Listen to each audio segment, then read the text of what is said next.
Chapter 400. After a few shocking events, the South District of Riva City finally quieted down. Of course, the garrison cavalry outside didn't disperse. Regardless of whether the battle was over or not, there was still some follow-up work to be done. For example, at the crater created by Thor's hammer, more than 100 garrison cavalrymen were scattered around the edge of the crater, searching for something with their swords and spears. Search carefully, no matter how small the mud ball is. Whoever finds the chief first will be rewarded. Above the crater, Bose and Bugnes were half naked and receiving simple treatment. At this point, they were sure that Oliver was dead. Otherwise, after being cheated so miserably, as long as he still had a breath left, it would be strange if he didn't come after them. "Chief, your wounds."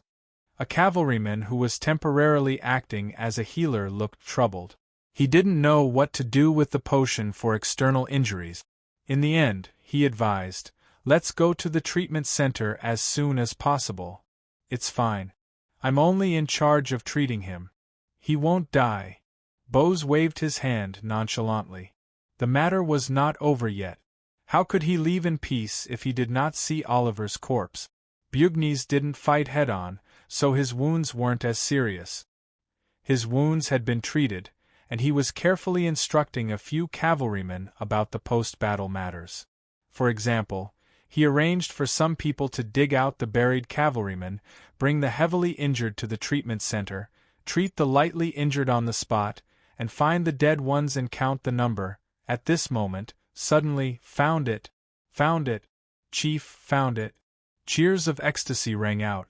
A cavalryman held a bucket-sized black ball in his hands and climbed up the edge of the hole with great difficulty. "Aha!" Bose and Bugnes looked at each other and laughed at the same time. They pushed aside the people around them and stood up quickly to welcome the cavalrymen. Soon, the black ball was carried up by a few cavalrymen and placed on the flat ground. It was really a ball of mud, but they could see some straight short hair on it. After removing some of the mud, a hollow eye socket and a straight nose were revealed. With such a large head and a somewhat familiar face, who else could it be but the giant Oliver? It was a pity that this peerless martial artist, who had just broken through to the peak of the Earth stage, was now blown up until only a head full of holes was left. How miserable! Of course, Bose and the others couldn't feel this kind of emotion. Right now, they were only filled with ecstasy. "Ha ha! It's done, it's done. It's him. Muah, muah, muah." Bose didn't mind the mud and blood on it. He held the big black ball and kissed it wildly. He was so excited that he didn't even show it when he got married. Although this seemed a little heavy and disgusting, everyone present could understand this feeling. That was not an ordinary black ball, but the head of a peak Earth stage warrior. Moreover, they had worked together to kill it. This sense of accomplishment would make even a coward full of confidence. "What's your name?" the Bugnes asked the cavalryman who first found Oliver's head. Abel, inferior cavalryman Abel." The cavalryman was stunned at first, but then he quivered and excitedly replied loudly, "Good!" The Bugnes patted the inferior cavalryman called Abel's shoulder. "I announce that you are now Abel's garrison cavalryman captain." "Thank you, sir. Thank you, sir." Although he had already expected this, when the reward really fell on his head, Abel still felt dizzy and could only express his gratitude mechanically. "And everyone else, there will be rewards." "Wow, haha!" Amidst the deafening cheers, Bose finally came back to his senses. He looked at the Bugnes and nodded with a tacit understanding. This plan was only known to him and the Bugnes, and this was not just for the sake of secrecy. One had to know that they were facing an Earth stage warrior. If they had said it at the beginning, these cavalrymen might not have dared to shoot the arrows in their hands. Now that the dust had settled and they had achieved great success, they naturally had to use some rewards to buy people's hearts. In this way, the resentment that might have arisen because of the concealment would turn into worship for their superiors' strategic planning. Only a meticulous person like the Bugnes would think of eliminating these minor details in the first place. From this point of view, Bose and he were really the best partners. Take it and box this thing up. Well, clean it first, then give me the best wood and the most people to watch over it. In short, everything must be done according to the highest rules. Sir, do you want to sprinkle some spices? Get lost. Do you think this is king dish?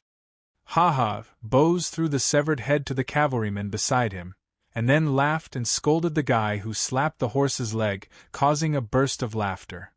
Old Abel, there's one more. Well, two more. Do you want to?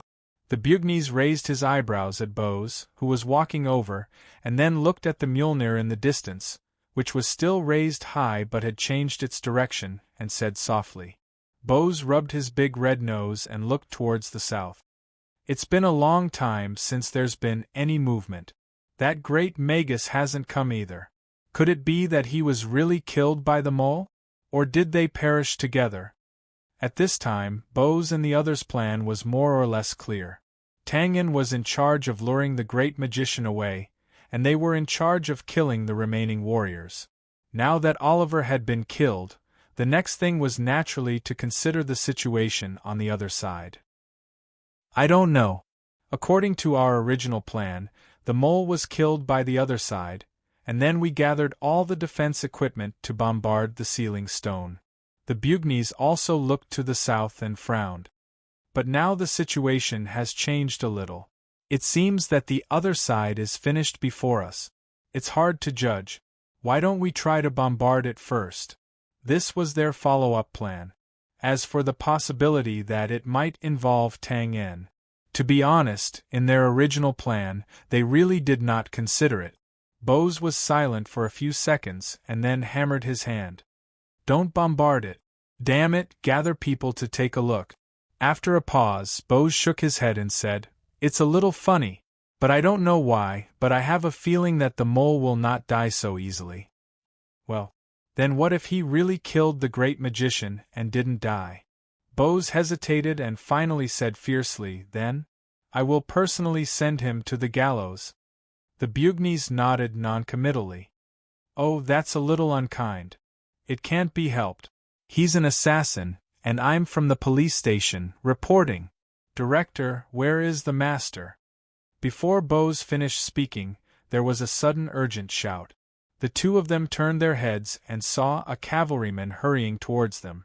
The gathered crowd quickly made way, and soon the cavalryman rushed to the front of Bose. Master, we found two strange people walking towards the outer defense circle. Should we stop them?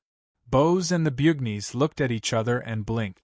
The Bugnes' expression gradually became serious.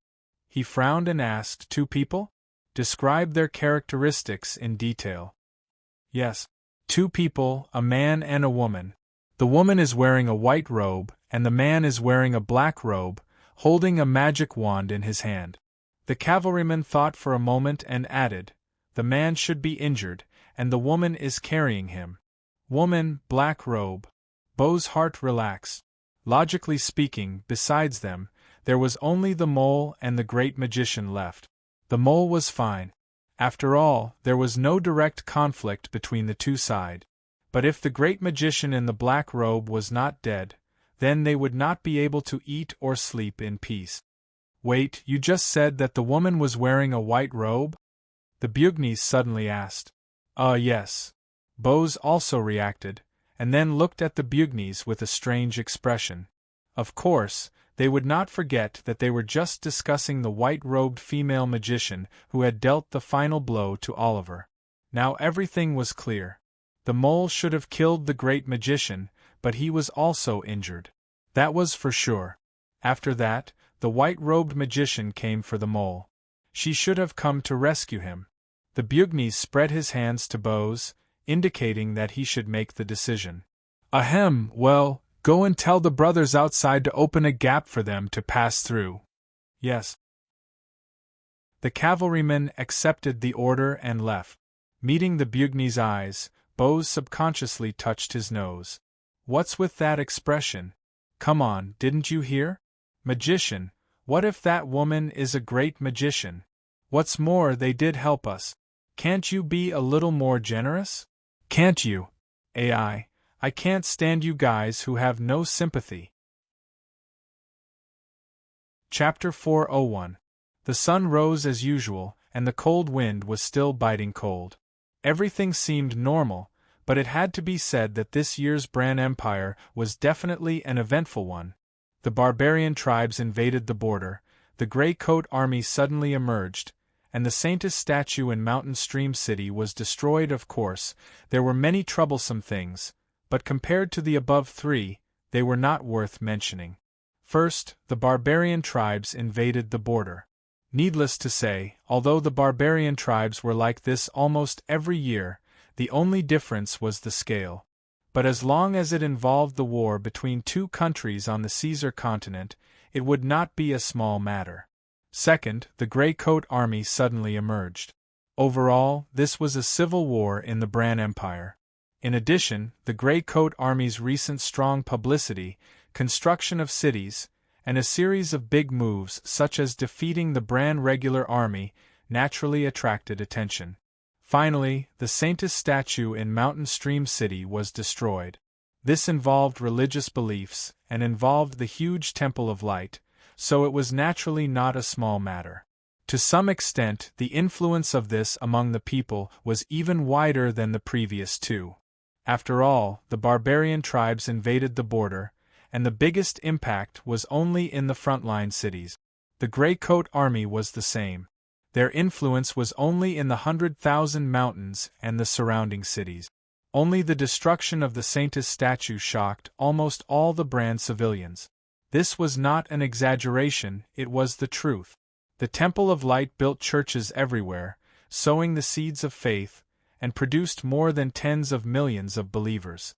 Now, the most important statue of the Saintess of the first generation was destroyed. How could this not make people angry? At this level of a huge monster, every time it was angry, it was enough to make the ground tremble. Therefore, the bishop of the church in Mountain Stream City was replaced, the cavalrymen involved were hanged, and the chief of the cavalrymen ended up being a miner for the rest of his life. Then, the Temple of Light headquarters immediately sent an investigation team led by a great magician. All of this showed the anger and power of the Temple of Light. At this time, people thought that this matter would be resolved quickly and calmed down. But soon, more shocking news came. The investigation team led by the great magician was defeated, and more than half of them were injured or killed.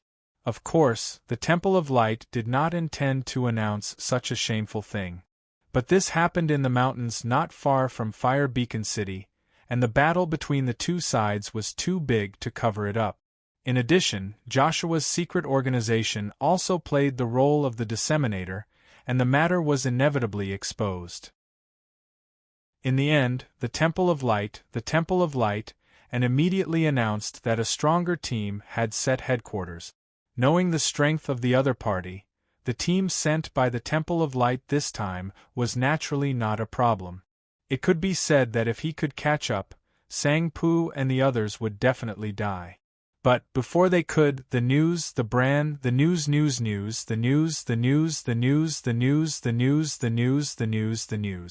the two audacious fellows who had offended the dignity of the Light Palace had already been killed. Moreover, it was said that the one who did this was only the police station of a medium-sized city. Originally, although those two deserved to die and were cursed by thousands of believers every day and night, no one could deny their strength. After all, their achievements were there. First, they arrogantly wreaked havoc in Fire Beacon City, and no one could stop them. Then, they crippled the team led by the great magician and left. How could such a fierce person die in the hands of a city's police department? It felt like a tiger dragging a wolf's corpse was returning victorious, but was killed by a passing sheep. It was too strange, too preposterous. Because this news was not confirmed by the authorities, there were many opinions. Some said that the Riva City Police Department was stupid and bold. They must have taken a fancy to the double reward from the Bran Empire and the Temple of Light, and killed 2 people to make up for the reward. There were also people who said that this was definitely true, because the head of the police department was the famous Bose. Of course, not many people believed the latter. Who was Bose? A famous one at that? Why haven't I heard of him? This world was small. It was so small that one day, he might meet his old lover who he hadn't seen for years when he was shopping with his wife. This world was so big that even a hero who lived in a remote area might not be famous. Bose naturally had a reputation. In some of the cities in the south, his name was well known. In Lion City, needless to say, he was definitely an influential figure. Last year, he killed hundreds of assassins with one plan, and it was his masterpiece, which shocked the Bran Empire for a while. However, it was undeniable that people were forgetful, especially when it came to things that were not related to them. Moreover, this was the North, and Bose had just arrived in Riva City. At most, only the people in the city and the surrounding cities knew that there was a powerful person in Riva City, and they couldn't afford to offend him. People in other places didn't know about it, so they didn't believe it.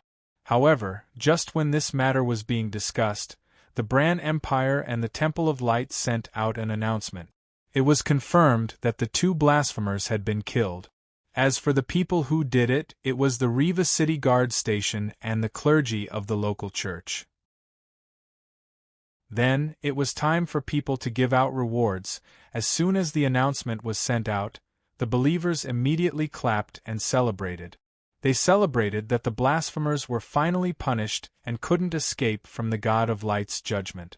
Compared to the simple believers, the people who were arguing about Bose became more enthusiastic. Those who believed it were naturally happy. Not only were they able to clear their names, but they could also fight back against those who doubted it. However, those who doubted it also had something to say. Didn't they see that the clergy were involved in this matter? Who knew who was the main force in killing the enemies? Everyone had their own opinions. However, no matter how much they argued, they couldn't prove it with words. After all, the center of this incident was Riva City. In Riva City, the ordinary citizens were naturally happy. After all, there was a hero in their city, and they were proud of it. Some people who were in the South City district at that time even grabbed an outsider to talk about the grand occasion at that time. Of course, there was no lack of exaggeration in their word. Under the accumulation of various versions, in the end, it was almost on the scale of a battle of the gods. However, as long as the people who talked about it and the people who listened to it were happy, it was enough. As for the nobles in Riva City, they had mixed feelings. When they first learned that the loud noise in the city came from Mjolnir on the city wall, they were both panicked and happy. Needless to say, they would be panicked if their lives were in danger. As for Happy, he finally found a reason to chase away the madman, Bose, in an honorable manner. However, when they learned who they were going to kill, they were dumbfounded.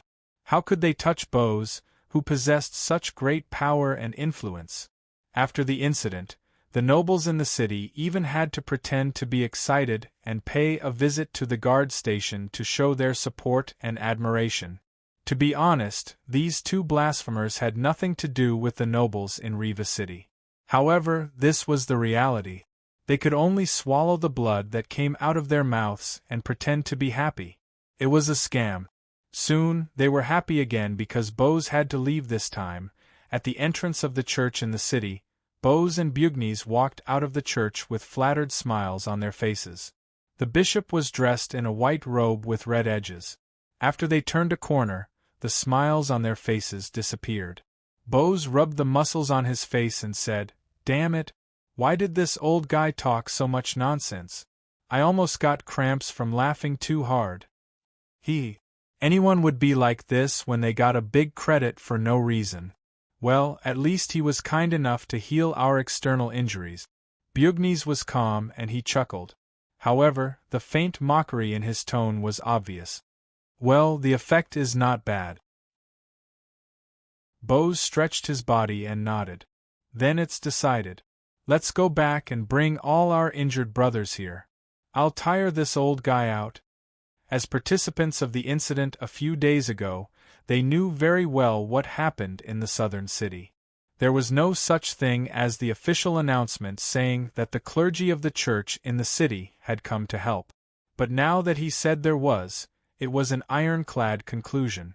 The Temple of Light wanted to save face, and the Bran Empire cooperated with them, so they could only rub their noses and agree. Of course, they were unhappy, but the only thing they could do now was to discuss the other party like what Bose did. Bugnes laughed when he heard this. Then, he seemed to have thought of something and turned around with a smile. "Oh right, Baron Bose, have you thought about the transfer? We have to leave this time." "Think my ass. Baron my ass." Bose curled his lips in disdain and said, "I won't go to the capital, no matter how high the position is. If I ride a horse there and bump into some random guy, he might be some son of a duke. How can I be as free as outside? Well, I've thought about it. This time, we'll go to Mountain Creek City. It's a large city and meets the requirements of the reward. Moreover, the unlucky director and cavalry chief have been imprisoned. The vacancies haven't been filled yet, so we can go there." After all, they had done such a sensational thing, so the Bran Empire naturally rewarded Bose and the others. In addition to the two of them being granted the title of Baron, they were also transferred to the capital, and their positions were not low. Bose was the deputy director of the garrison, and Bugnes was the deputy chief of the garrison dragon riders. It could be said that this kind of reward was already very high. The Bran Empire had been controlling the number of nobles these years. This was something that everyone knew. But now, they were generously giving out 2 baron positions to people like Bose and the others who had no foundation. Needless to say, this was an extremely rare scene in recent years. Moreover, the job of being transferred to the Bran capital was not low either. As long as Bose and the others could pass their term smoothly, it would be easy for them to get the title of Baron in the end. Of course, there was a reason for such a high reward. The most important reason was that they had to keep their mouths shut. They had to keep what they shouldn't say, such as the part about the clergy in the church. Therefore, they could not be allowed to stay in Riva City anymore. Then it's decided. Bugnes did not object to Bose's idea and waved his hand casually. Then, he paused for a moment and said with a bit of emotion, "What's the point of not doing it? There were also people who risked their lives, but now we don't know if they're dead or alive. The difference between the same thing is huge. He should be alive." Bose obviously knew who Bugnes was talking about. He rubbed his red nose and said, "A few days ago, someone sent us a message saying that the Archmage had been killed. TSK. He even thought of a reason for us. He said that he used that eternal exile to commit suicide." Bugnes raised his eyebrows and said, "You trust him that much? Me? Aren't you? This kid, he's quite interesting. I have a feeling that we'll meet him again." "Oh? What will you do then?" "I'll treat him to a drink. Then I'll do my best to send him to the gallows." Ha ha. Chapter 402. The windmill of time spins and spins, the gears of fate spins and spins. Alright, one had to admit that this saying was a bit crude. And, in short, you only need to know one thing, and that is, no matter how shocking a matter is, no matter how amazing a person was in the past, in the end, with the passage of time, all of this will pass, and no one will care about you. Originally, according to this rule, the matter of the Saintess statue being destroyed in Mountain Stream City should have been settled after the 2 blasphemers were purified. However, this was not the case.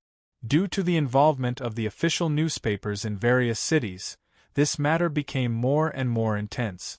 Today, one city reported about the battle, and tomorrow, another city reported about Bo's glorious life. The citizens were still excited, and naturally, they were very interested in this matter. Following this, there were endless discussions. This trend was simply pushing Bose and the others to the position of heroes. Of course, this was not normal. If Bose and the others were the heirs of a big noble family, or even the relatives of the royal family, then this situation would not be strange. However, in reality, Bose and the Bugneys were just two ordinary people. They had no background, no connections, and even offended a lot of such nobles. If that was the case, then there was something fishy about this matter. It seemed like they were trying to whitewash something or conceal something. In the West District of Riva City, there was a rather large attic residence. During lunch, two groups of people met at the arch of a courtyard. They seemed to know each other. After a simple greeting, they stopped and chatted. "Brother Karuk, sorry to trouble you these few days." A young man who was the leader came out and thanked him with a smile. "Sir, you're too polite. This is what I should do." There were two people on the other side. The middle-aged man who was called Karuk quickly waved his hand and replied, "You're too polite. We, the Grey Coat Army, don't care about seniority. It's not work now, so just call me whatever you want." "Well, Brother Karuk, just call me Dave." This young man's status was obviously higher, but his attitude was polite. He smiled and seemed to be easy to talk to. If Tangan was here, he would definitely recognize this young man called Dave. He was the one who delivered the letter to him in Gu-Er City. He was also one of the higher-ups of the secret organization. Karuk hesitated for a moment, then looked at Dave's determined face and finally compromised. Then this subordinate, "I'll be rude. Brother Dave, how about you stay here? If you need anything else, don't hesitate to ask." This was not an exaggeration. In fact, the two of them already knew each other. It was just that they did not develop their relationship further. Naturally, they knew that the other party would not make any excessive demands. As the leader of a secret organization in Riva City, Karuk could easily take care of some ordinary requests. Haha, it's already very good. Brother Karuk's branch office is the best one among the many branches. It's quite large and close to the downtown area. It's very convenient to come and go. I can testify to that. The city I was in previously, the organization was set up in the slums. Me too, the people behind Dave all laughed. They were not exaggerating. Secret organizations were already tight on funds. Plus, they needed to be hidden in the terrain, so they were all set up in remote corners. As for the spacious lofts in Riva City, they were an exception. All right. If you continue talking, Brother Karuk will think that you have something against him." Dave interrupted the people behind him. He then glanced at them and said with a smile that was not a smile, "Also, do you think I don't know you? Don't complain that you're poor." The leader said that the locations of the secret organizations will be improved in the future. Hee. The people behind him laughed embarrassedly and then rubbed their hands together. They were looking forward to the content of Dave's words. Karuk also laughed apologetically. He wanted to explain, but since Dave said it, there was no need for him to do so. In fact, their previous organization was also in a remote corner of Riva City. It had only been a week since they moved into this loft. Josiah had just bought this loft. The purpose was self-evident. It was to create a good environment for Tang-En to heal. However, in the end, this loft still belonged to Brooke and the others. But then again, this is such a big move. Where did the leader get the money? Don't tell me. Dave. Huh. Dave was shocked. He quickly recovered and asked, "What's wrong?" I want to ask where the leader got the money. You've been with the leader all day, so you should know, right?" Dave rolled his eyes. He had a complicated expression on his face and said, "What do you think?" You're right." After their guesses were confirmed, the young men all had complicated expressions on their faces, just like Di Fu. They were all important figures in the secret organizations. Of course, they knew that Josiah didn't have much money before. In the past, the secret organizations were very tight on the expenses. They wanted to split a copper coin in half. However, ever since the man named Tang-En came, she seemed to have changed her style. She seemed to be very generous. Of course, this didn't mean that she was extravagant. Instead, she suddenly became very enthusiastic about building secret organizations in various places. She also started to inject funds into them. They were naturally happy that the secret organizations had more funds. However, after knowing that it was Tang En, they couldn't help but feel a little strange. The secret organization was built from scratch, from nothing to something. Because of this, other than experienced elders like Enoch, Josiah placed a lot of emphasis on promoting talented young men. These young men were all benefiting from this. After these young men were recognized, they were naturally very loyal to Josiah. However, they had to face a problem because of this. No one denied that Josiah was a beautiful woman. After spending so much time with her, it would be a lie to say that they weren't attracted to her. However, due to their status and noble backgrounds as magicians, they all tacitly buried this feeling deep in their hearts. They usually pretended as if nothing had happened. However, just because they didn't make a move didn't mean that they were willing to see others make a move. It was normal for men to be a little possessive. However, Tang En, the two of them were the first to know each other. Tang En himself was also a ruthless character. He usually looked calm and collected. However, as soon as he made a move, let's not talk about the things that happened in the station. Let's not talk about the money given to Josiah. Take the recent events as an example. Dave and the others had accompanied Josiah from Mountain Stream City. Naturally, they were more clear about what happened a week ago. It wasn't an exaggeration to say that Tang En completely relied on his own strength to play an earth-level warrior and a great magician in the palm of his hand. In the end, not only did he not implicate the Grey Coat Army, he even removed himself from this matter. Such methods, such skills. Dave and the others were shocked just thinking about it. The back of their heads felt numb. They even faintly felt that perhaps only such a person was worthy of Captain Josiah. They felt both admiration and a little jealousy. This was also what Dave and the others were thinking. Thus, it was no wonder that their expressions were complicated and their hearts were tangled. Of course, Karuk didn't know about these things. Thus, after a moment of silence, he pointed to the backyard and carefully asked, "Well, what's the relationship between Captain Tang En and Captain? I'm just a little curious. Captain has been very concerned about him these days." Although this question was a little abrupt, it was appropriate at the moment. Firstly, it could break the sudden silence. Secondly, Karuk was building a good relationship with Dave and the others. Asking a somewhat presumptuous question could deepen the relationship between both sides. Just like two people who kept the same secret would always appear to be very close. Moreover, even if this topic was really inappropriate, the other party wouldn't give him any face. Karuk could also use this to clarify the boundaries of their relationship. However, this seemingly appropriate question was undoubtedly stabbing Dave and the others in the heart. For a moment, they looked at each other and their expressions became even more awkward. Ahem. Dave cleared his throat and was about to change the topic when he saw that Karuk was worried about his personal gains and losses. But at this moment, "Hey, you're all here. What are you guys talking about?"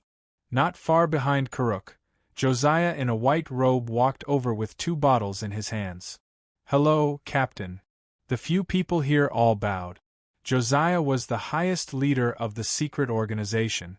Originally, he should be called something like leader or leader. However, Josiah didn't like this title. In the end, both sides compromised and called him according to his rank in the Grey Coat Army. "Well, nothing much. I just happened to meet Brother Karuk, and wanted to express my gratitude for your hospitality." After a simple salute, Dave casually replied. How could Karuk not know that he just asked the wrong question? Hearing this, he quickly nodded and expressed that this was the case. "Oh, these words should have been said by me. Well done, Dave." Josiah naturally couldn't do anything with the bottles in his hands. Thus, he smiled like a flower and praised. "Ha, it's my duty." Dave tried his best to smile. Then, as if he just saw the 2 bottles, he asked, This is. Just as he finished asking, Dave almost couldn't help but slap his own mouth. Wasn't his mouth cheap? With this attitude, other than going to visit the master in the backyard, what else could it be?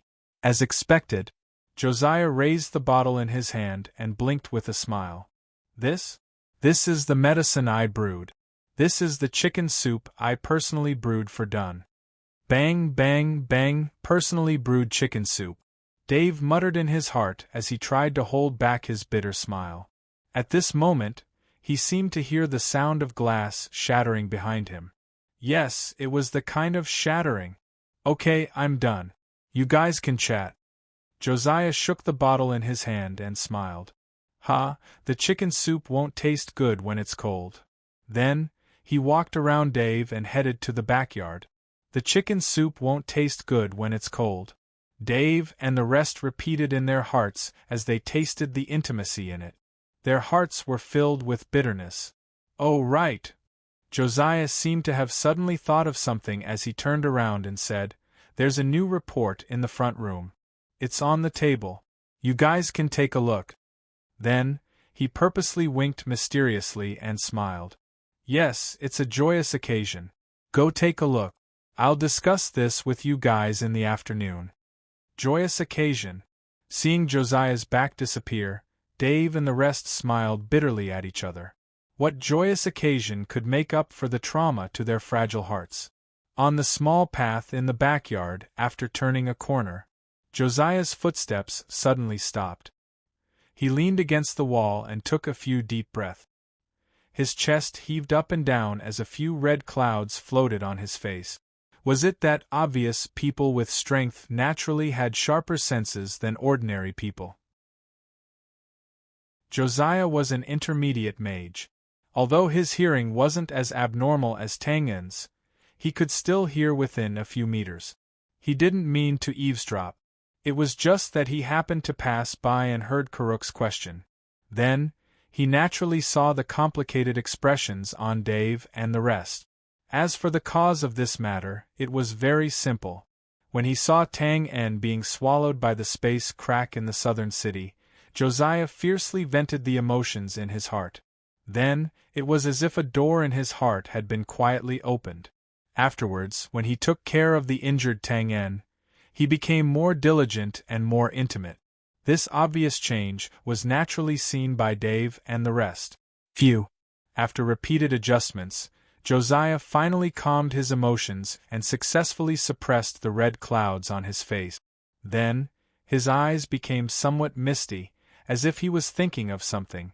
Josiah naturally knew what Dave and the rest were thinking. Although she didn't have any thoughts, she could only be passive in this kind of matter. Because she couldn't run in front of others and say that she didn't like them. Whether this would hurt their feelings was another matter. First of all, it would be too much of an unrequited love. So, she could only do what she did just now and use some indirect methods to secretly reject them.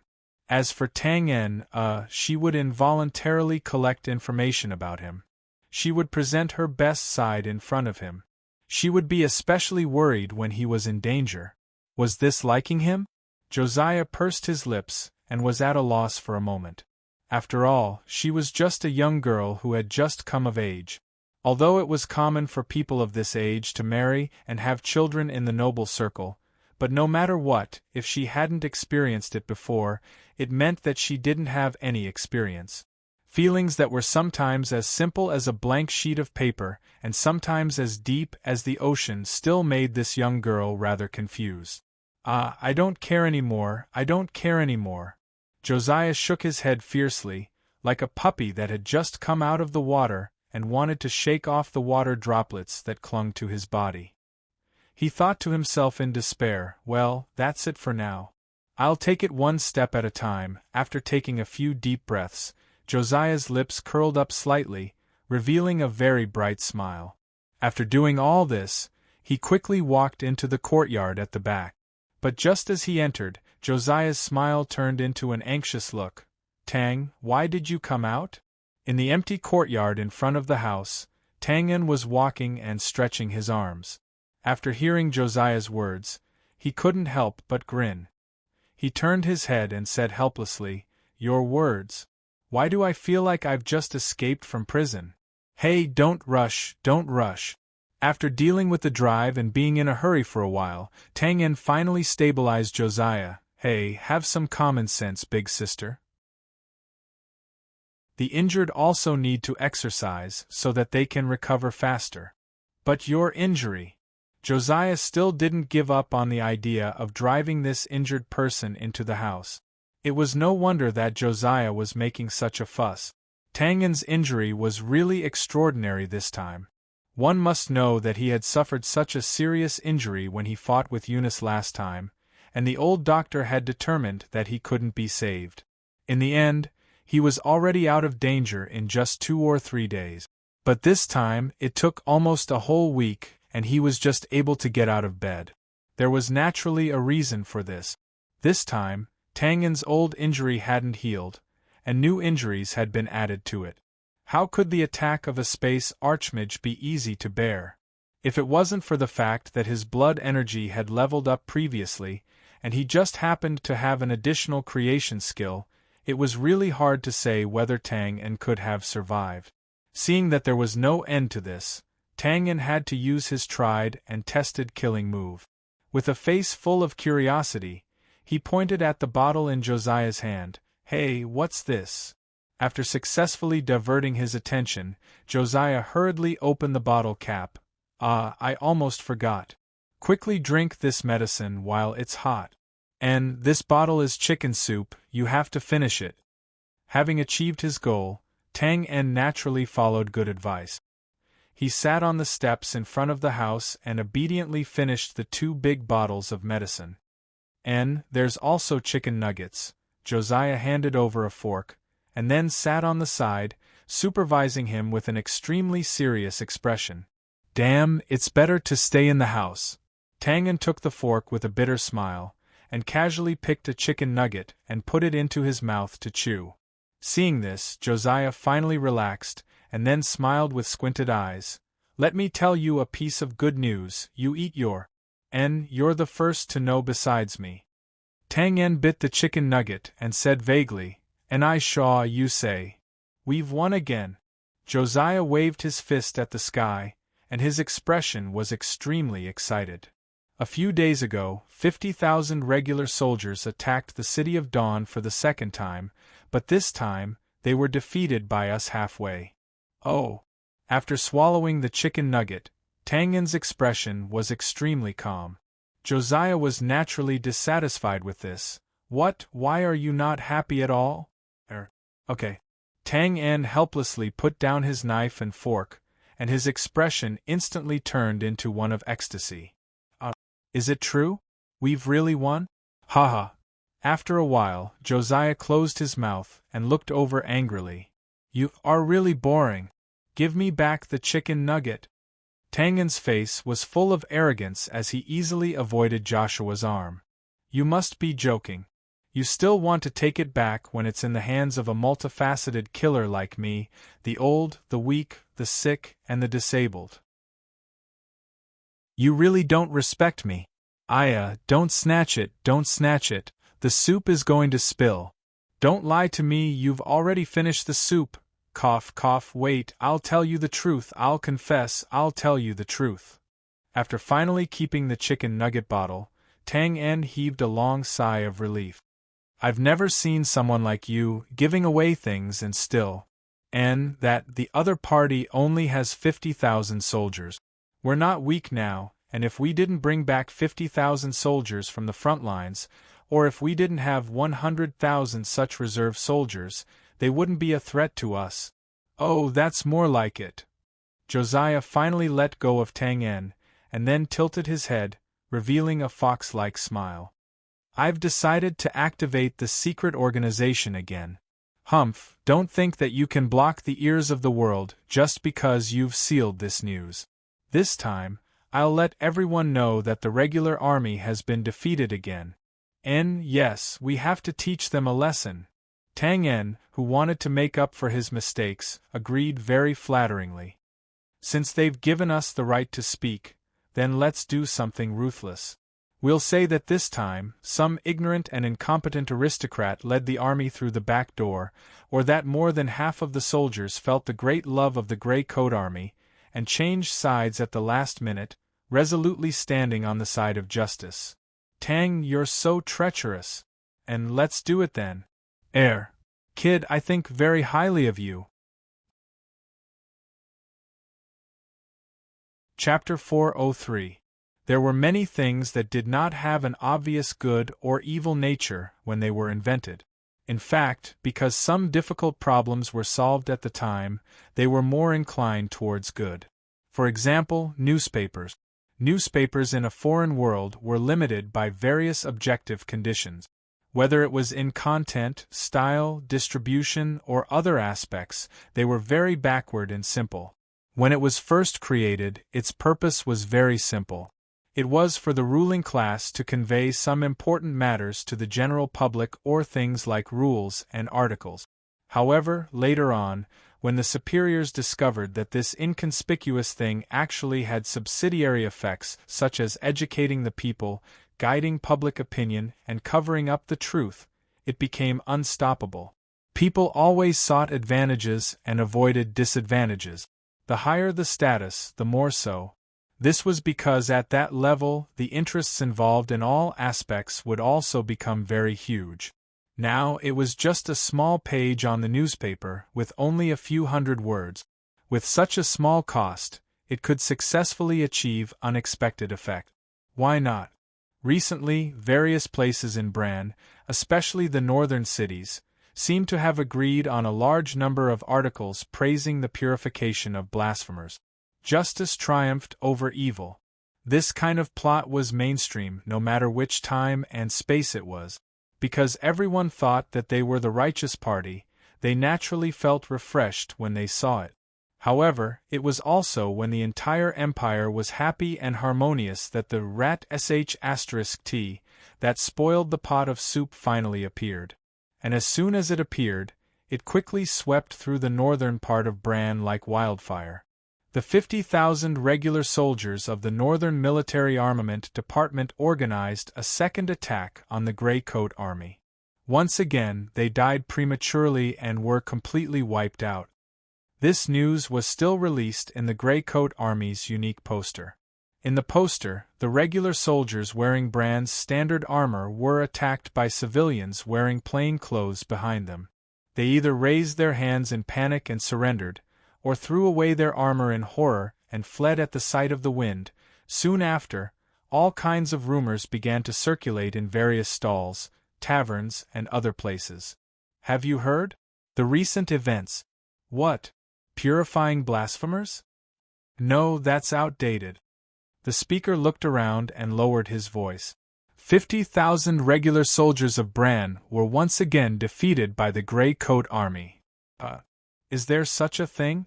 Of course, and I also heard that the one leading the army this time is actually an ignorant and incompetent noble who only knows how to talk on paper. 50,000 soldiers, all of them died in his hands. This bastard. Bastard? There were even worse things. It was said that when the noble was escaping under the protection of his personal guards, he was scared witless. When he saw the shrubs and trees on the mountain beside the road, he thought they were the Grey Coat Army soldiers and was so scared that he peed his pants. For this reason, the bards specially came up with a phrase, "Every bush and tree is an enemy." Holy shit, in a certain tavern. Have you heard? I heard that the 50,000 regular soldiers of the Bran were defeated again. Oh, then do you know the details? A loss is a loss, what is there to talk about? You mean that bastard noble?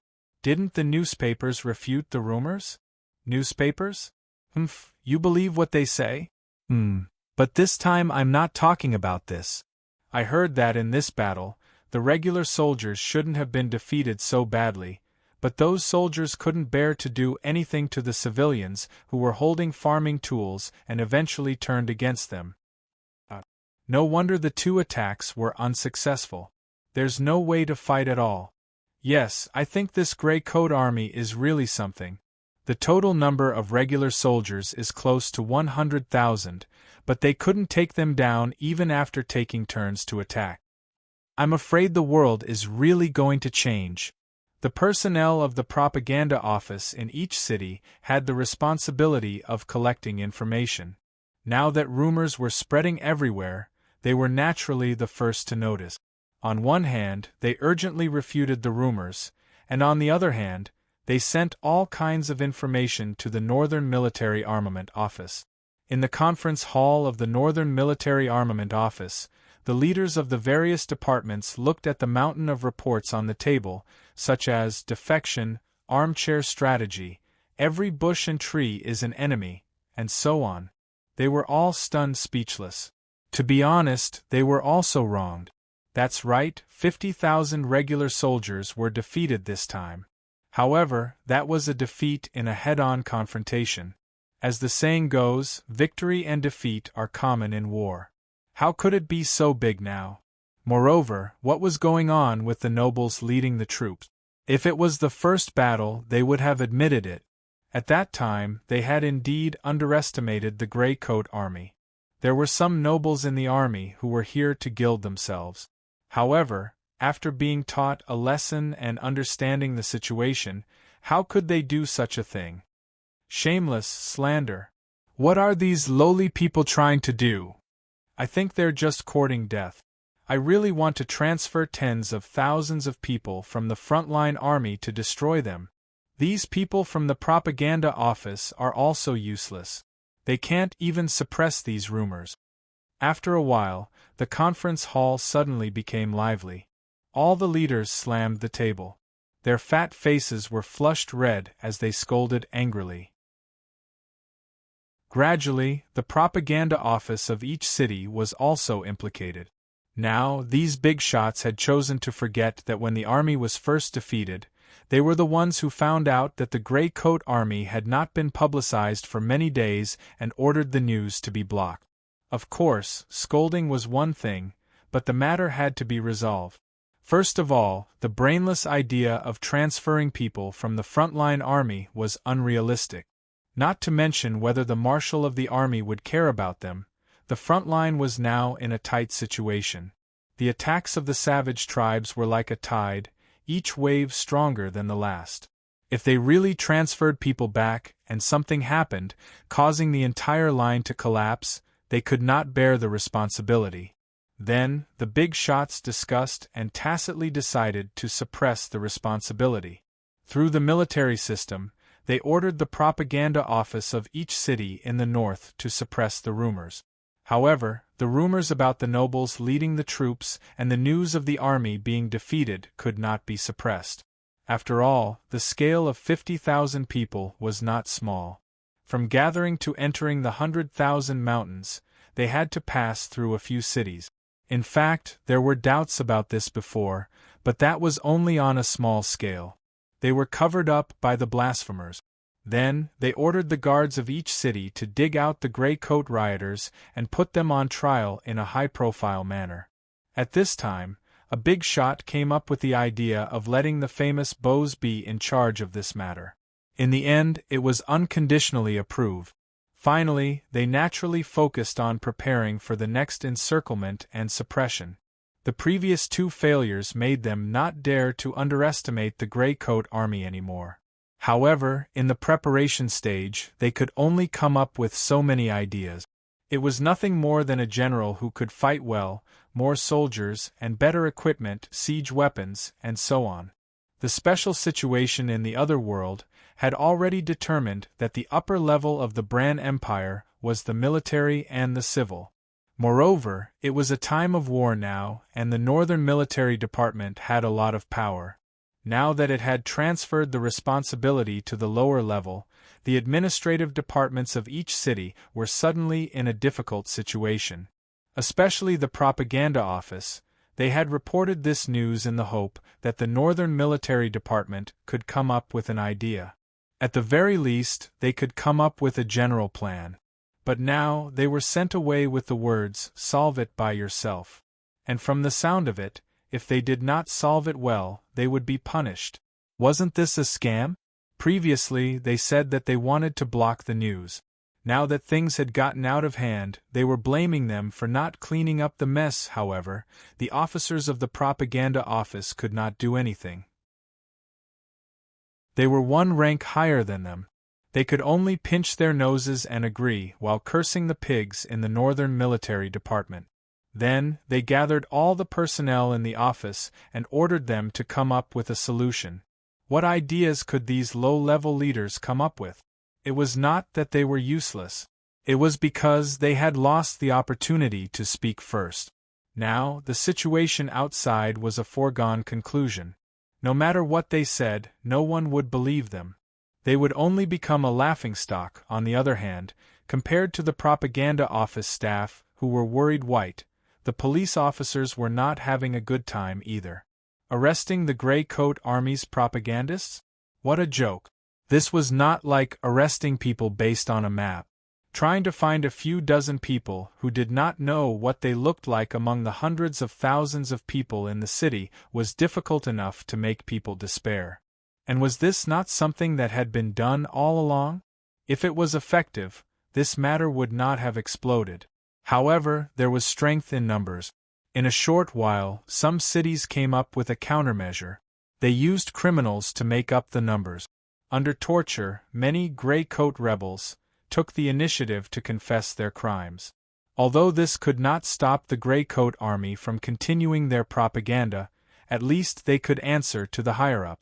See, we have been working hard to catch Grey Coat rebels every day. As for Bose's side, the Northern Military Department officials who came with the appointment bumped into a nail that was neither soft nor hard.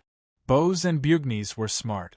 They had just arrived in Mountain Stream City, and had not even warmed up the chairs in the police station before they knew what the Grey Coat Army had done. Then, without a word, they led the cavalry out that night to wipe out the underground forces in the city. Then, in a moment of carelessness, they were bravely injured and were admitted to the infirmary. When the official arrived in Mountain Stream City and found the infirmary, Bose and Bugnes, who had been wrapped up like mummies, struggled to get up from their beds. With snot and tears, they blamed themselves for being too careless, causing them to be unable to continue serving the Empire, and so on. The official was dizzy from the crying of the two loud voices. He panicked and only knew how to nod and comfort them. It was not until he left the city gates that he realized the appointment was still in his hand. He had no choice but to go back and report. For a time, the North fell into chaos because of this sudden news. Now that the front lines were still fighting, the Empire naturally could not sit by and watch this chaos continue to expand. Therefore, all kinds of undercurrents slowly rolled under this wave. Either they used force to cut off the source, causing the waves to completely calm down, or they became a helping hand, pushing the waves to another climax. No one knew the result. They could only wait and see. Chapter 404. An autumn afternoon in the attic corridor. There was no such thing as an autumn tiger in the north, but the weather these days was really good. There were basically no clouds for thousands of miles, and the sun was shining brightly. Although there was not much warmth, looking at the charming light pouring down, it would more or less make people feel a little intoxicated and sleepy. This attic was not built in a remote place, but it was still some distance away from the busiest city center, so it had a sense of tranquility in the midst of chaos. In this way, the wind and rain outside naturally could not blow here. The price of a house in such a location was naturally not cheap. Of course, the design would not be bad either. Take the corridor in front of him for example. Its ceiling was not simply covered with bricks and tiles, but some rectangular wooden blocks were placed horizontally on top, and then some plants similar to Boston ivy were placed on top of the wooden block. There was less craftsmanship and more elegance. It looked very green and very pleasing to the eye. Tangen was now walking down the corridor. The corridor was not long, and there were no pavilions or waterside pavilions, but walking down it always made one feel much better. Now, it had been a week since he was able to get out of bed, and his injuries were also rapidly recovering. Except for some residual internal injuries that were still faintly painful, his injuries were actually almost healed. However, according to Josiah's request, he still could not go out, and could only walk a few rounds in the attic. Tang En did not refuse this seemingly unreasonable request. On the contrary, he enjoyed the tranquility here, and also took the opportunity to sort out the experience of the recent continuous battles. In the end, Sang Pu died in the hands of Tang En. After entering the space crack, he was swept to an unknown place. Perhaps he was still floating in that pitch-black space, enjoying his eternal solitude. Or perhaps he had encountered something unknown and was swallowed up or smashed. Who knew? No one cared. The most direct gain for Tang En from Sang Pu's death was the nearly 15,000 blood energy. Although it did not meet the requirements for leveling up, the contribution was still huge. As for some of the invisible microscopic levels, Tang En had gained experience in fighting with mages. Although Sang Pu was an atypical mage, there were still some similarities in some of their characteristics. For example, Tang En was not good at close combat. In the small house made of sealing stone, Sang Pu had the absolute advantage.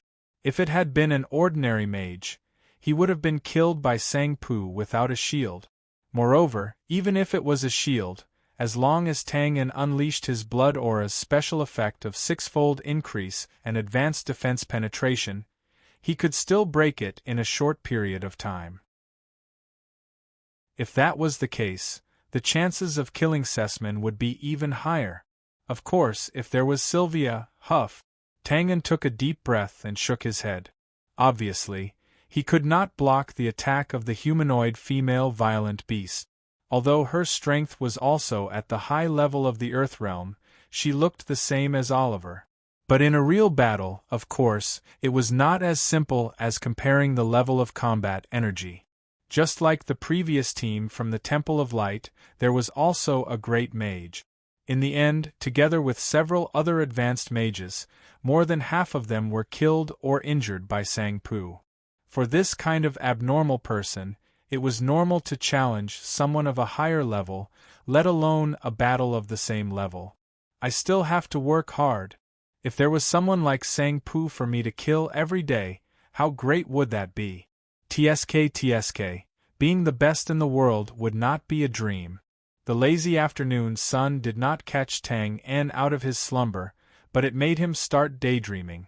Great mages were not pigs waiting in line to be slaughtered. If that was the case, not to mention leveling up his blood energy, Tang En would be waiting to meet Sang Pu in hell.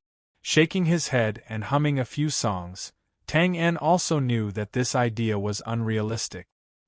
He immediately threw away this thought and continued to walk forward. Looking at the mottled shadows on the floor cast by the plants, Tang En's lips curled up slightly, revealing a smile of a child seeing a toy. Snap! With a snap of his fingers, Tang En's figure suddenly shrank in the shadows, then gradually faded until it disappeared. Step, rustle. The mottled shadows flickered. Tang En's figure kept switching between light and shadow, sometimes showing up, sometimes hiding. Looking from afar, Tang En seemed to be using the method of shrinking to move forward. Shadow invisibility mastered. Invisibility, wandering in the shadows. The skill lasts for 3 minutes, cooldown of 5 minutes, and consumes 800 blood energy. This was shadow invisibility, a skill that Tang En had an epiphany in the spatial rift. At that time, he directly moved out of the parallel space, but now he could not go back in again.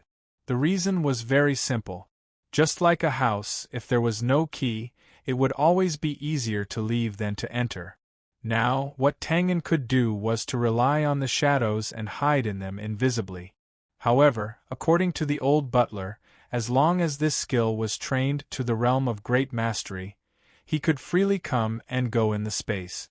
In this regard, Tang En was naturally looking forward to it. Think about it, when the target walked in his impregnable castle without knowing anything, suddenly the space rippled, and a dagger silently stretched out and slit his throat, then disappeared. He was really looking forward to it. Tang En felt a little like he was daydreaming. Then, he suddenly looked up and his figure appeared from the shadows. At the arched door dozens of meters in front of him, a sickly young man with a sallow face looked over with his mouth wide open. It was obvious that he was frightened. Tang En's mind was a little scattered just now. In addition, the other party just happened to turn in from the arched door outside, so he did not notice immediately. This young man should have seen the scene just now. Cough, cough. After coughing twice to wake the other party up, Tang En bowed slightly. Big Brother Karuk, good afternoon. Good. After a moment, the young man closed his mouth and walked over as if he did not see the scene just now. He bowed formally. Good afternoon, Captain Tang. His tone was a little hoarse and strange. He had the appearance of a young man, but his voice had the steadiness of a middle-aged man. How is it? Is Big Brother Karuk used to wearing this little thing? Tang En looked at the other party's sallow face and said with a smile. The young man subconsciously touched his face and then smiled. Used to it, too used to it. A few days ago, it scared a few of my close brothers, ha ha. Ha, that's good. Tang En had been recuperating here for a while, so he was naturally familiar with the leader of this secret organization, Karuk. Later, he occasionally learned that the other party felt like he was being watched. Since he had nothing to do, he made a disguise according to his face shape. Tang En's skill was indescribable. After Karuk got it, he felt like he got a treasure. Then, he took advantage of it and caught 2 guards who were tailing him. After asking a little, he found out that the police stations in various cities wanted to catch the propagandists of the Grey Coat Army. Karuk was targeted because he went to the treatment center to buy medicine for Tang En a few days ago. After the first battle, Karuk did not know if anyone was familiar with his face. Hence, he carried the disguise all day long when he went out. This was like having an additional identity. Naturally, the other members of the secret organization were envious. However, despite receiving many requests, Karuk rejected them all. In his opinion, this thing must be a treasure that could not be bought with money. Tang En should not have too many of them. Why are you in such a hurry? What's the matter? Tang En looked at the sweat on the tip of Karuk's nose and asked casually. After hesitating for a while, Karuk said, It's not a big deal to tell Captain Tang. I just received news that an army of more than 80,000 well-equipped stepped into the 100,000 mountains the night before yesterday. They're heading towards Dawn City. Tang En raised his eyebrows and felt relieved. Counting the days, it had been more than 10 days since the Grey Coat Army's last defeat. Rumors were still spreading outside. Naturally, the military in the north was anxious. Hence, in such a short period of time, they gathered more people to attack. However, 80,000 people. Haha, you still haven't learned your lesson. Got it. Brother Karuk, go ahead. I won't disturb you. Then I won't be polite. After all, they were attacking the main base. Moreover, it was a scale of more than 80,000 people. Although they could not do anything here, Karuk was still very anxious. After saying goodbye, he hurriedly ran through the corridor. Tang En also lost the mood to continue strolling. He turned around and walked back to his house. Karuk naturally went to report the news to Josiah.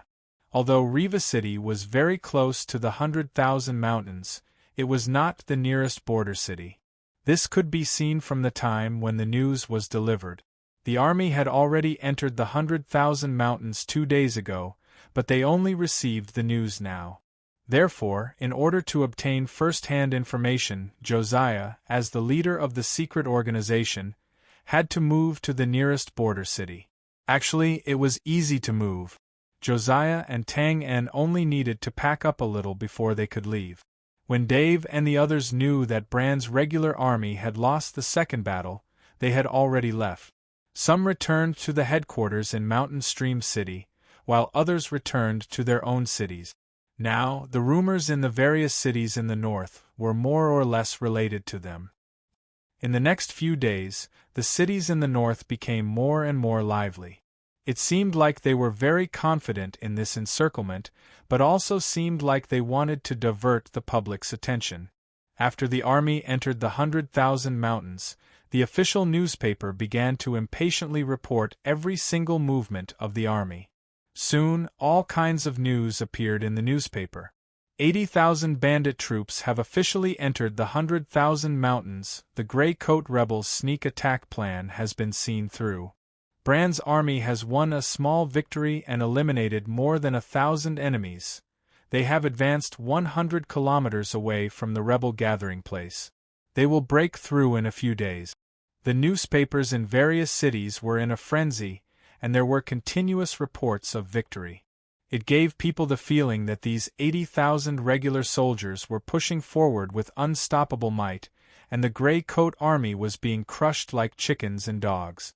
Of course, if there were discerning people, they would naturally be able to see that these so-called victory reports did not mention their own casualties. It was as if along the way, the regular soldiers were all protected by the God of Light and were invulnerable.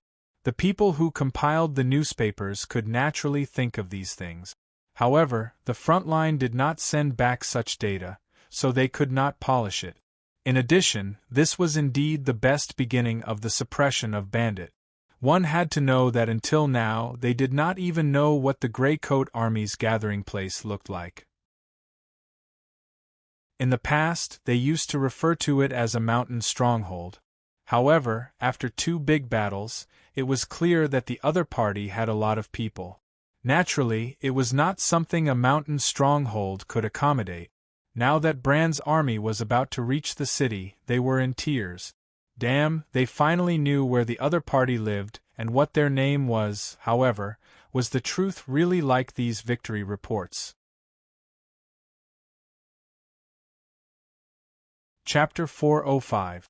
100,000 Mountains, City of Dawn. The setting sun struggled to cast its last light. The setting sun was like blood. It shone on the dark city walls, giving off a cruel and solemn feeling. At this moment, about 100 meters outside the East City Gate, a long line of soldiers was slowly walking over. They were dragging their weapons and their armor was broken. It seemed like they had just been defeated. However, they seemed to be in good spirit. They chatted with each other and laughed from time to time. As they got closer, someone noticed it first. Soon, everyone in the group raised their heads and looked at the city wall. The atmosphere was stagnant. However, as a pair of arms waved above the city wall, the group became lively again. What followed was a mess of shouting. "Good evening, leader." "Good evening, old marshal." "Reporting to leader, old marshal, after a tough battle, we have finally been defeated." Ha! They had obviously been defeated, but it was as if they had won a great battle. There was laughter and cheering. If this scene was seen by the newspaper editors in Bronco, they would definitely write that the Grey Coat rebels had finally broken down under the heavy pressure, and that they had lost their minds and so on. On the city wall, Rosa and old Marshal Omeng stood behind the thick city wall. Rosa waved his arms and covered his mouth as he chuckled. Although old Marshal Omeng had a murderous look on his face, the smile on his face showed that he was in a good mood. Yes, the morale of the soldiers is good. After this pair of soldiers entered the city wall, Rosa retracted his arms and turned his head to tease them. Then, he asked, "Which batch is this?" "This bunch of kids." "Yes, the 5th batch." "Then there will be another batch. All the soldiers we sent will be defeated." Rosa frowned and pretended to be frightened. "Oh, such a terrible result. I can imagine what the newspapers outside will say.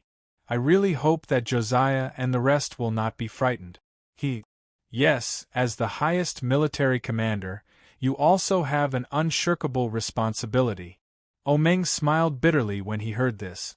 The corners of his mouth twitched. In the end, he simply looked into the distance as if there was a beautiful scenery there. As the highest commander of the Grey Coat army, Omeng and Rosa had known each other for a long time.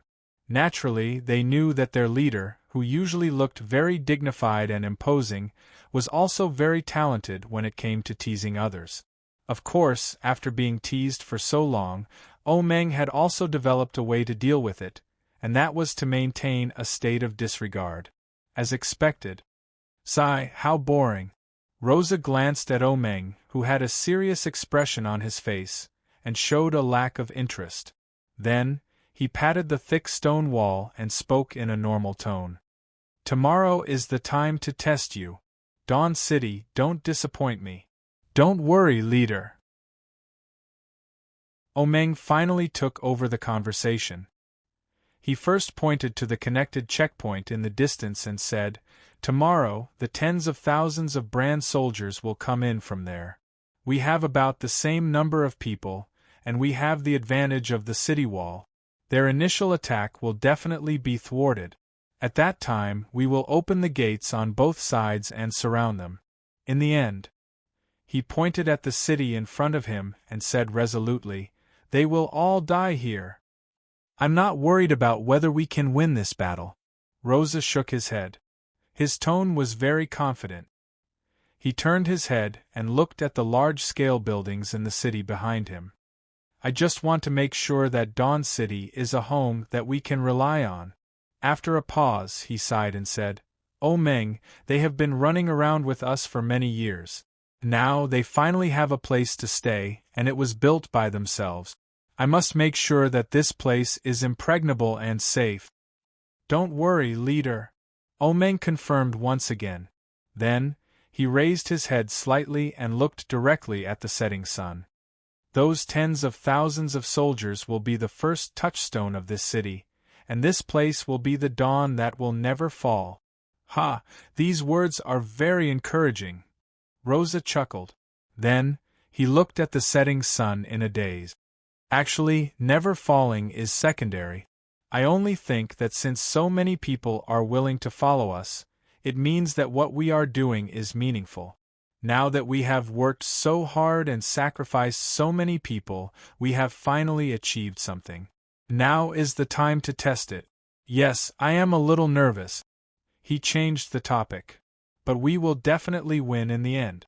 Then, with this as the starting point, it will gradually spread.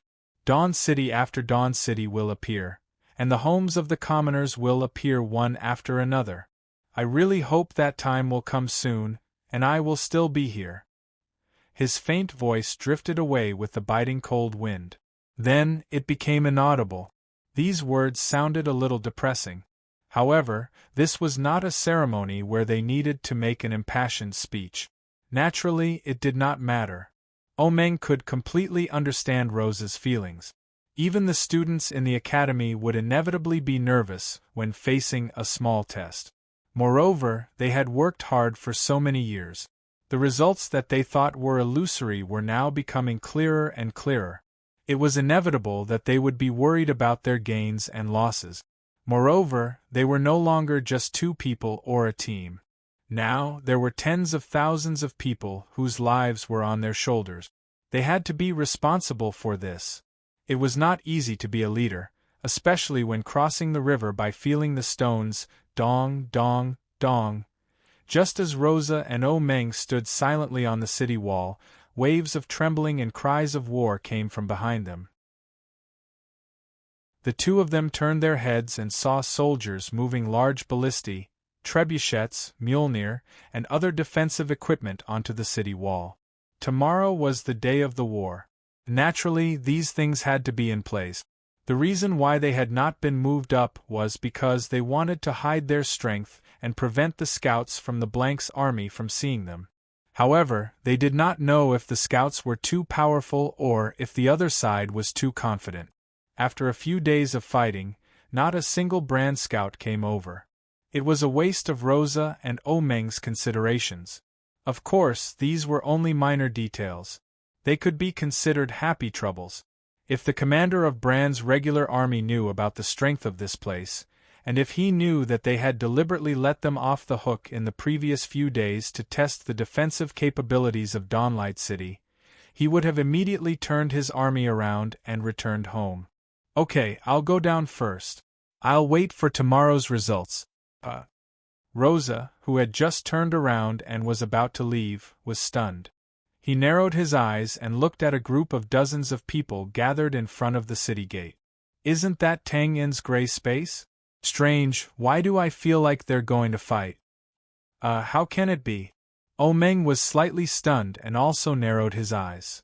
The atmosphere is a little strange. Maybe it's a quarrel. They usually have a good relationship. They shouldn't fight. Okay, below, the gray space was divided into 3 groups. David and his men stood with their backs to the city wall, expressionless.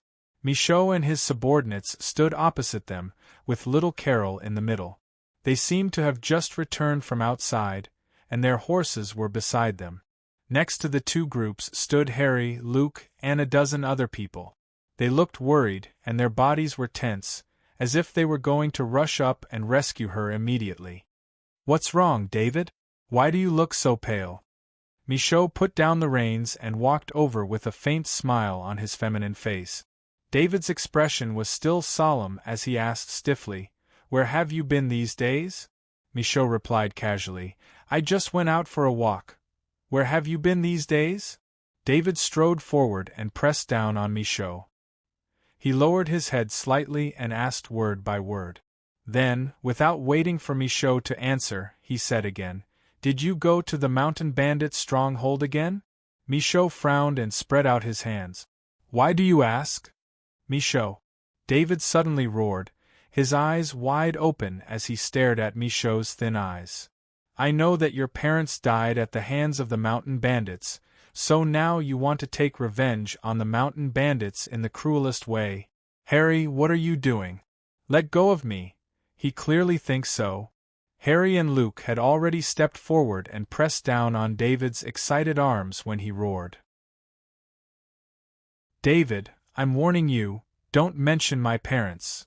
The smile on Michaud's face disappeared, and a dangerous light flashed in his eyes. David was stunned for a moment, then he shouted, "Okay, I apologize. But the cruel methods you used on the mountain bandits. What's the problem?" Michaud's face returned to normal, and the corners of his mouth twitched slightly. "Didn't the boss do the same before?" "Let go of me!" David burst out with brute force and directly shook off Harry and Luke. He stepped forward, grabbed Michaud's collar, and pointed at Carol. "But the boss never let little Carol watch." "What the hell are you thinking, Michaud? I'm warning you, I don't care what you've become, but if little Carol changes, I'll see how the boss will explain it when he comes back. Even if the boss doesn't come back, I'll be the first to not let you go." Soon, Harry and the others stepped forward again and pulled the furious David away. Michaud slowly wiped the spittle off his face, raised his head, and said indifferently, "Oh? Why won't you let me go? In other words, who are you to control me?" "Because I was the first to follow the boss, and I was a few seconds faster than you. Let go of me, this boy has changed. I'm going to teach him a lesson and beat him back." "That's enough, David, stop talking. Michaud, don't talk anymore. Yeah, we're all brothers who crawled out of the pile of corpses together. There's nothing you can't say." "He really changed. What changed?" "We're all brothers, David, don't talk nonsense." "Haha, teach me a lesson, can you beat me now?" "The boss doesn't want to see you when he comes back." There was a sudden silence in the field, and the people who were pulling at each other stopped at the same time. Then, they looked at the calm Michaud. If David and Michaud didn't count, the gray space had recruited a total of 2 batches of members. The second batch of members was directly divided between David and Michaud after the training. In such a scene, they naturally had no right to speak. Now, only Harry, Luke, and the other members of the first batch could stop the fight. They, along with David and Michaud, had gone through life and death with Tang Yen, so their relationship was naturally extraordinary. It wasn't that there hadn't been any conflicts between them in the past, but it was mostly a quarrel, and it was over after a drink. Just like what David said just now, beating up Michaud was also something he said in anger. If he really wanted to do it, he wouldn't be able to do it. But now Michaud's words, "Can you beat me? undoubtedly escalated the nature of the situation. Roar! David roared and took the opportunity to break free. He walked up to Michaud again and clenched his fist. His face was ashen. Michaud, are you King serious? Michaud was silent, looking at David without saying a word. The scene fell into silence again. David and Michaud's men tensed up and took a small step forward. The two sides looked directly at each other, and there was a hint of confrontation. Harry and the others stood in the middle, looking at the stalemate in front of them helplessly. They weren't Tang En, and they didn't have the ability to suppress this matter. They didn't belong to either side. If David and Michaud really had a conflict, they could only collectively go forward and hold them down. The scene was getting colder and colder, and the smell of gunpowder was getting stronger and stronger. At this moment, Michaud, who had a calm expression on his face, suddenly grinned and took a step back to resolve the confrontation. Of course it's fake. It's just a joke. You actually took it seriously. After a pause, he patted David on the shoulder. I just took little Carol out for a walk to relax. But I didn't touch a single mountain. If you don't believe me, you can ask her. I see. David was a little confused by Michaud's sudden change in attitude. Especially after seeing little Carol nod, he suddenly felt a little embarrassed. He grabbed his hair and his lips squirmed. Michaud, it's okay. Don't I know you? Don't take it to heart. Michaud's smile didn't diminish. He patted David on the shoulder and said in a relaxed tone. The cold scene suddenly turned into joy and harmony. David and Michaud's men withdrew their confrontational gazes without leaving a trace.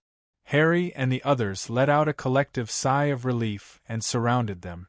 Michaud, you're not being kind. You deliberately scared us. You don't say. It was quite similar just now. I was so scared that I was stunned. Yeah, your acting skills are almost as good as boss. It's my fault. How about this? Michaud bowed in all directions, pondered for a moment, and then said, Let's go to the Old Wood Tavern. I'll treat everyone to a drink to apologize.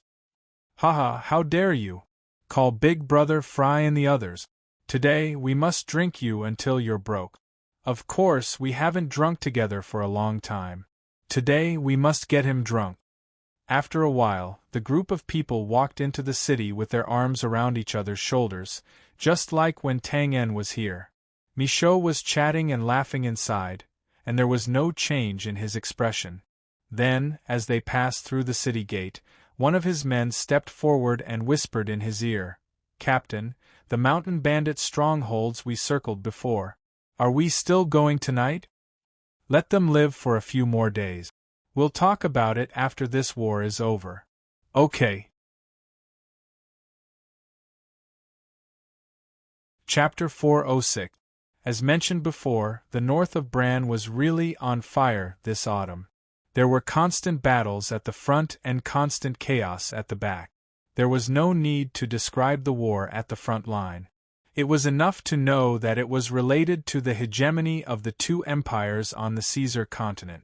As for the rear, after blasphemer Eulogy's plan to cover up had been interrupted, Bran was now left with the Grey Coat army, a perennial thorn in his side.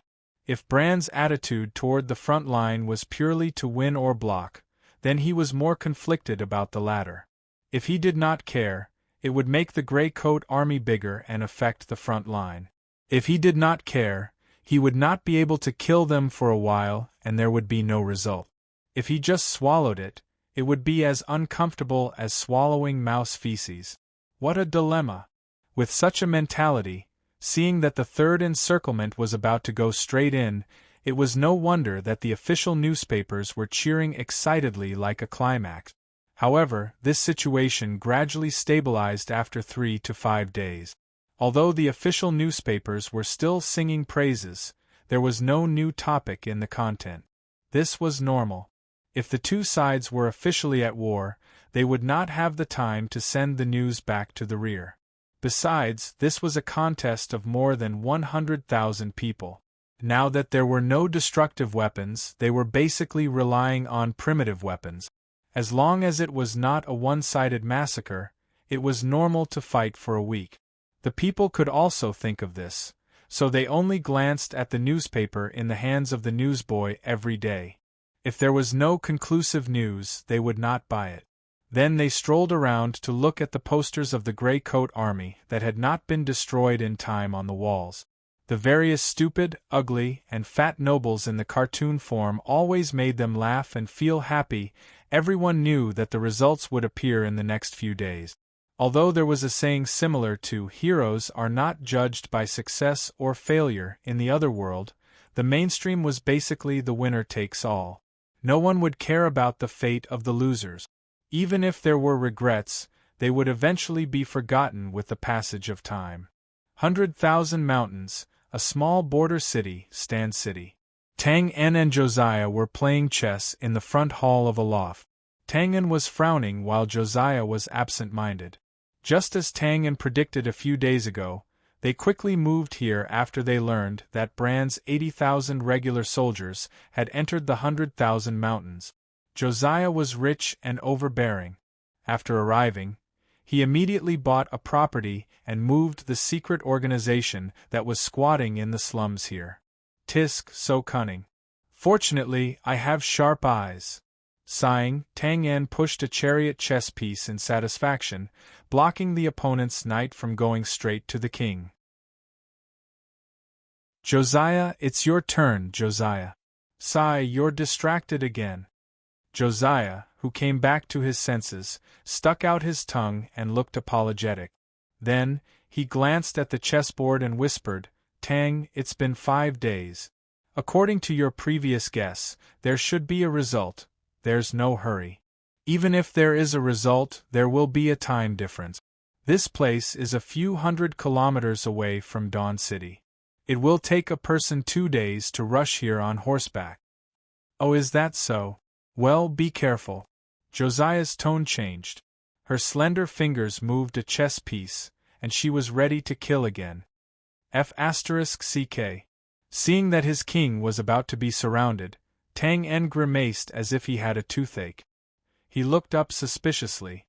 I'm starting to wonder if you're doing this because you're not thinking about it or because you're deliberately distracting me. For the past few days, the newspapers in various cities had been talking about the regular soldiers. Although the secret organization had counterattacked, Josiah was still uncertain. She had left Dawn City before Tang En, so she was not clear about the situation of the city's construction. Although she had confirmed this information from Tang En countless times, she could not help but feel nervous. When Tang En saw this, he decided to play chess with her to cheer himself up. However, it was proven that without the help of the system, he was no match for Josiah, who was born a noble. If Josiah had not shown him some mercy, Tang En would have been beaten bald several times. No, it's just that your chess skills are too bad. Well, do you think we can win? Josiah returned to her absent-minded state and spoke the truth casually. Phew. Do you think I'm a civet if I don't show my power? Tang En's nostrils flared, and the corners of his eyes twitched. Okay, wait for it. As soon as he finished speaking, the spirit in his eyes disappeared, and he entered the system space. Without another word, he pulled open the system and was about to calculate the chess move. You want to cheat when you're playing chess with your friends. What a good-for-nothing. The old butler, who was reading a book at the side, glanced at him and said indifferently, What do you know? As he spoke, Tang En memorized the chess moves on the screen. He turned his head and said confidently, There are no fathers and sons on the battlefield, and no friends on the chessboard. Haven't you heard of this? I really despise you. Oh! The old butler pursed his lips and smiled. Then, he turned his gaze back to the book. Tang En had returned to reality. He quickly moved a chess piece and waved his hand in front of Josiah's eyes. Come back to your senses, come back to your senses. Let's see if I don't kill you this time. Josiah covered his mouth and chuckled. He did not care. He looked at Tang En's chess moves and moved a chess piece to continue his attack. However, this time, she did not have much time to be in a daze. It was as if Tang En had suddenly taken medicine. He did not think about his moves for a long time. After 5 seconds, he quickly moved a chess piece. "Oh, you ate my chess piece? Then I'll eat yours too. You ate it, you really ate it. TSK, the feeling of a soldier killing a knight is so good. This is obviously a trap and you still stepped on it? Sigh, I'm embarrassed to eat it." Tang En kept nagging, full of arrogance and annoyance. At first, Josiah did not care. Later, as the attack was neutralized, her expression gradually became serious. Then, as Tang En's chess pieces pressed across the middle boundary, she became serious. In the end, Josiah bit her lips and hesitantly picked up a chess piece, but did not know where to place it. I've thought it through. This move is a killer move. I'm not boasting, but back then, I was also the person who defeated the second best player in Bran. Who is the first? Of course, it's me, hee. Hey, you still have to practice hard. This chess game is like a battlefield. You must not be arrogant when you win, and you must not be discouraged when you lose. Do you know why I always lost to you before? Because it always has a reason. You have to understand it well. The chess game entered the later stages, and the situation was very good. Josiah's pieces around King were almost dead. Tang En's smug expression became more and more intense. His heart was full of the pleasure of playing Fight the Landlord with someone in the modern world. That crushing was too horrible to look at. Reason? And what reason is there? Josiah put down the chess piece in his hand. His eyebrows suddenly relaxed, and he looked up with a bright smile. Then, he picked up a seemingly useless flag in the corner of Tang En's territory and took a step forward, a dead chess piece. Josiah blinked and blinked again. Tang En first looked at his chess piece that had a great offensive and only needed 2 more moves to win. Then, he lowered his head and looked at the king who was about to be killed in front of him. His expression was as if he had seen a ghost. How is it possible? It was no wonder that Tang En was so shocked. After he came to this world with the killer system, the system had never made a mistake. In the game just now, as long as Tang En was not incurable, he should have never lost. Could it be that Josiah stole the chess piece? Impossible, it was right under my nose. How could he have stolen it? My eyes must be playing tricks on me. Is this all an illusion? Is it the principle of not being arrogant if you win, and not being arrogant if you lose? Josiah patted Tang En's shoulder and nodded solemnly. And I know. I will definitely not be like a certain someone. Tang, what's wrong with you? You don't have to lose a game of chess. F***ck. Tang En's face was distorted and looked slightly ferocious. It was not that he could not afford to lose, or that he was panicking because of the system's error. It was because Tang En suddenly remembered the smile at the corner of the old butler's mouth. Without a doubt, it was impossible for the system to make a mistake. The sliver of danger that Josiah missed in his chess moves must have been the old butler's doing something similar to a smokescreen. At that time, Josiah did not even think about it. Coupled with his complacency, he unknowingly jumped into the trap. You're ruthless, tricking me here. Ahem, it's nothing. Just now, the wound in my body hurt again. After thinking clearly about the cause and effect, Tang En instantly returned to his normal expression. He waved his hand and then calmly flicked his sleeve. Oh, now it's your turn. Josiah did not suspect anything. He immediately lowered his head and was shocked to find that his most important chess piece was missing. He instantly reacted and looked up angrily. Tang, you cheated. Tang En looked surprised. Did I? There's no evidence. Don't talk nonsense. We're familiar with each other, but I will still sue you for slander. Tang, you, don't yell at me. It's my turn to leave now. Ha, it's a dead move. I won. Old butler, Do you think you can fool me like this? You're too naive. I'm not playing anymore. You cheated when you lost. Josiah pushed the chess piece away and said angrily with his mouth puffed up. Tsk, your chess skills are worrying. It's just one game. Look at me. I lost a few games before, but my expression did not change. My poise is still the same. Tang. Has anyone ever told you that you're shameless? No, this is slander. Tang An opened his mouth and revealed 2 rows of big teeth. He even deliberately knocked them. Look, my teeth are still dripping. Josiah's face flushed red and was speechless. Tang An calmly picked up the chess piece and shook his head. Sigh, as expected, the most despicable person was invincible. Ultimate experts were the loneliest. Commander! Just as Tang An was inciting Josiah's anger, suddenly, a burst of excited cheers came from outside the front hall. We won, the City of Dawn won.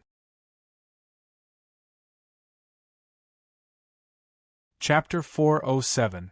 The Brand's regular soldiers encircled the Grey Coat Army's encampment for the 3rd time.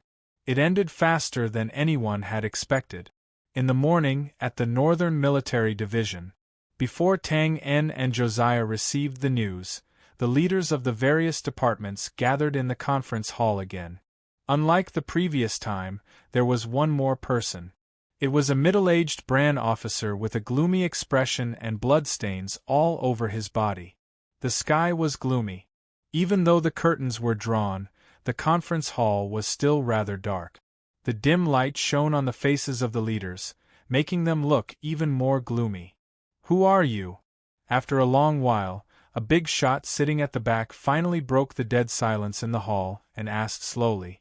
The middle-aged officer did not turn his head or glance at the leader, but he knew that the leader was asking him. He looked at the leader nervously and gave a standard military salute. He answered simply, Deputy General of the Bandit Suppression Army. Where's Beat? Beat was the general chosen by the big shots to lead this operation to suppress the bandit. The middle-aged man hesitated for a while before he braced himself and replied, General should have been sacrificed. Suddenly, there were a few sounds of heavy breathing. Then, they calmed down. After a few words, the atmosphere became more humane, but it was still as gloomy as water. Tell me, how did you lose this time? A slightly mocking voice came from another leader. The middle-aged officer licked his lips and suppressed the dryness in his throat. More than 10 days ago, the general led the army into the 100,000 mountains. Along the way, we encountered many sneak attacks, but they were all resolved. We had a small victory. Idiot! Bang! A teacup exploded on the shoulder of the middle-aged officer. Boiling hot tea flowed down. The middle-aged officer's body trembled as blood mixed with it. But he bit his lips tightly and did not dare to let out a cry of pain. I don't want to hear a stupid pig like you praising your achievements. I only want to know how those 80,000 people lost. Do you understand? Do you understand? The hysterical roar echoed in the empty conference hall. Yes. The middle-aged officer quivered.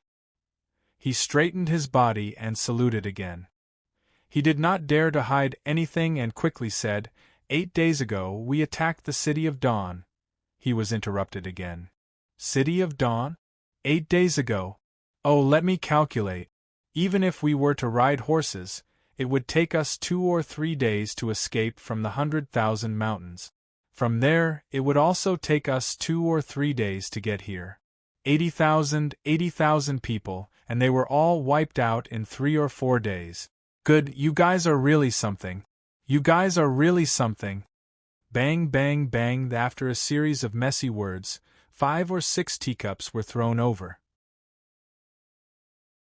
Ignoring the pain in his body, the middle-aged officer was a little dumbfounded. He had only said a few words, but it had caused such a big reaction. Idiot, what are you standing there for? Continue. Yes. The middle-aged officer seemed to be in a daze.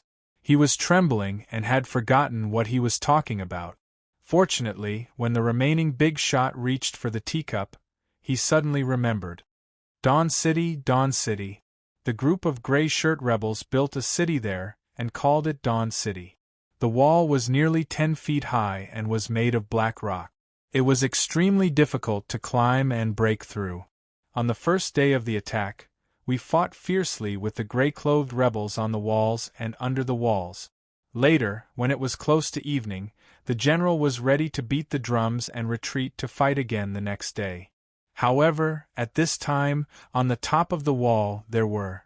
At this point, the middle-aged officer could not help but tremble. His eyes were filled with fear. There were large-scale ballistae, catapults. To Thor's hammer, Thor's hammer, Thor's hammer. How is that possible? The originally quiet conference hall was suddenly in an uproar. All the big shots leaned forward. All kinds of fat heads and big ears peeked out from the shadows. Their faces were filled with shock.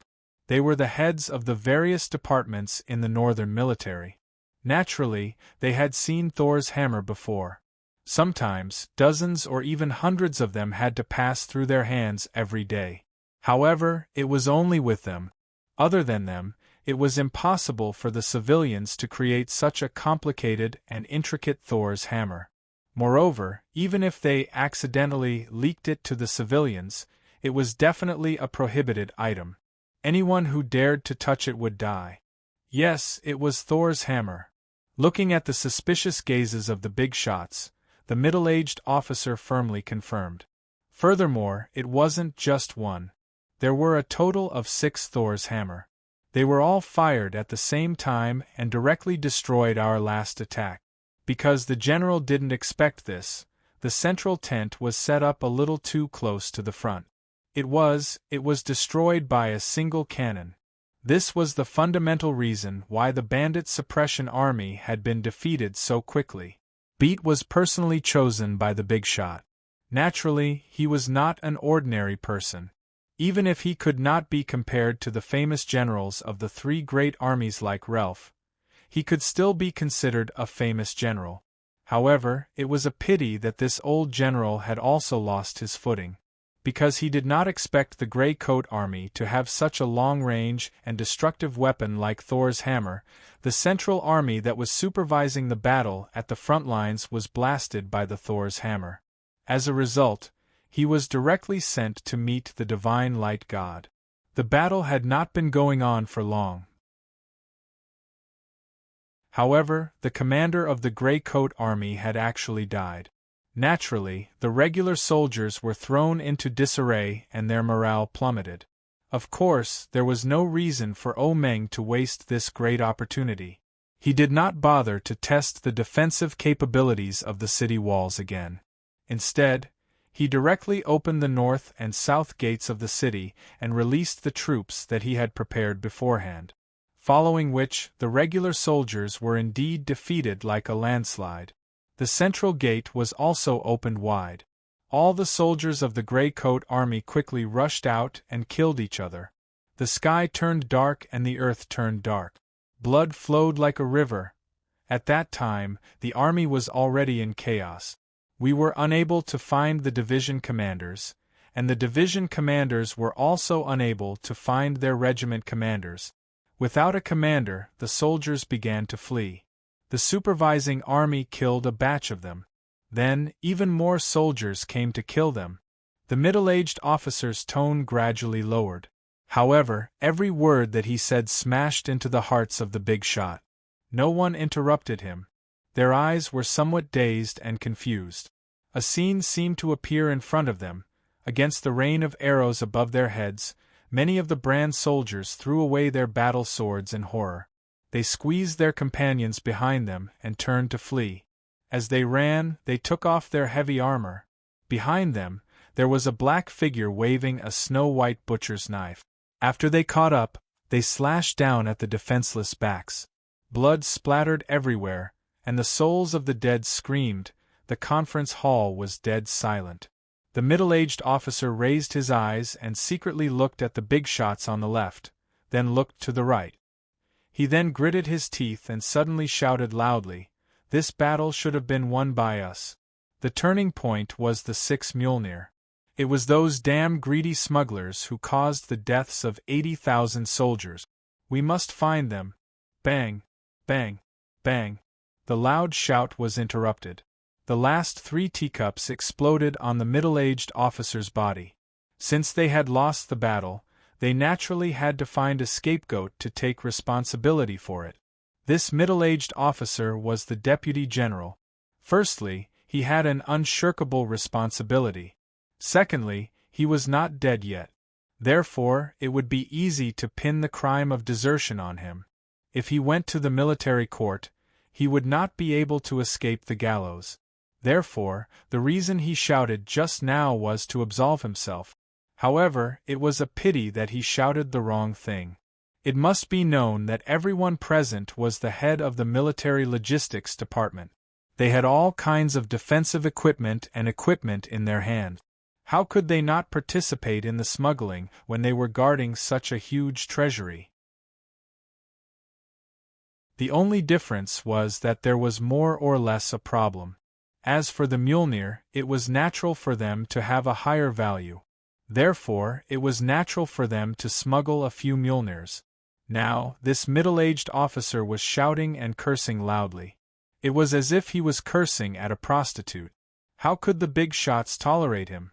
The main reason for our loss in the battle was that Beat ignored military common sense. As the deputy general, you actually did not give him any warning? You cannot escape punishment. Men, take him to the military court. This sentence was enough to settle the matter. The middle-aged officer also knew that he shouted the wrong thing. Under the pressure of several soldiers, he hurriedly shouted, "Sir, spare my life, sir. F***ck your mothers. You greedy old bastards. Sooner or later, ah!" The crazy cursing turned into miserable shrieks. After the door of the conference hall was closed, it became almost inaudible. Perhaps it was because of the last few words of the middle-aged deputy general. Although the big shot's expressions did not change, no one said anything. The conference hall returned to silence. A trace of awkwardness flowed within. However, since the problem had appeared, it had to be solved. After a moment, the big shots once again discussed countermeasures. At this moment, they were all having a headache. The responsibility of this battle was not enough to topple them. It was more or less the responsibility of those officers who had escaped. At most, there would be some officials in the military who had no foundation. What they were having a headache about was how to deal with the gray-clothed rebels. There was also the discussion of the people in the north. Don't misunderstand, they did not care about the discussion of the people in the north. However, after the failure of the 3 encirclements, these discussions would definitely spread to the capital. At that time, how should they deal with the pressure from the top? I think the root of the problem is still with the gray-clothed rebels. We should continue to encircle them. It's difficult. 80,000 people have already been defeated. How many will we send next time? 100,000. The key is, where will we get 100,000 soldiers? We can't move the military anymore. Otherwise, if the front lines ask for reinforcements, we will be in a passive position. Then what do you think we should do? The North has enough soldiers now. The 4 lords? Save it. They have even disobeyed the orders of the capital. Will they help us? If we go over, we will be covered in spittle. Do you believe that? It should be possible to give them some benefits. This can be considered a method. We will discuss it in detail later. What do you think these gray-clothed rebels want to do? Why don't we negotiate with the lords while sending some soldiers to guard the main road leading to the outside of the 100,000 mountains? Let them make a ruckus inside first. When the battle at the front lines is over, or after we persuade the lords, we will eliminate them. This idea is not bad. I think it will work. I agree. After a round of discussion, there were no constructive suggestions at all. The big shots were also annoyed. They decided to adopt the tactic of indifferent tortoise tactic. But was this really feasible? After all, even if the trees wanted to be quiet, they had to ask if the wind agreed.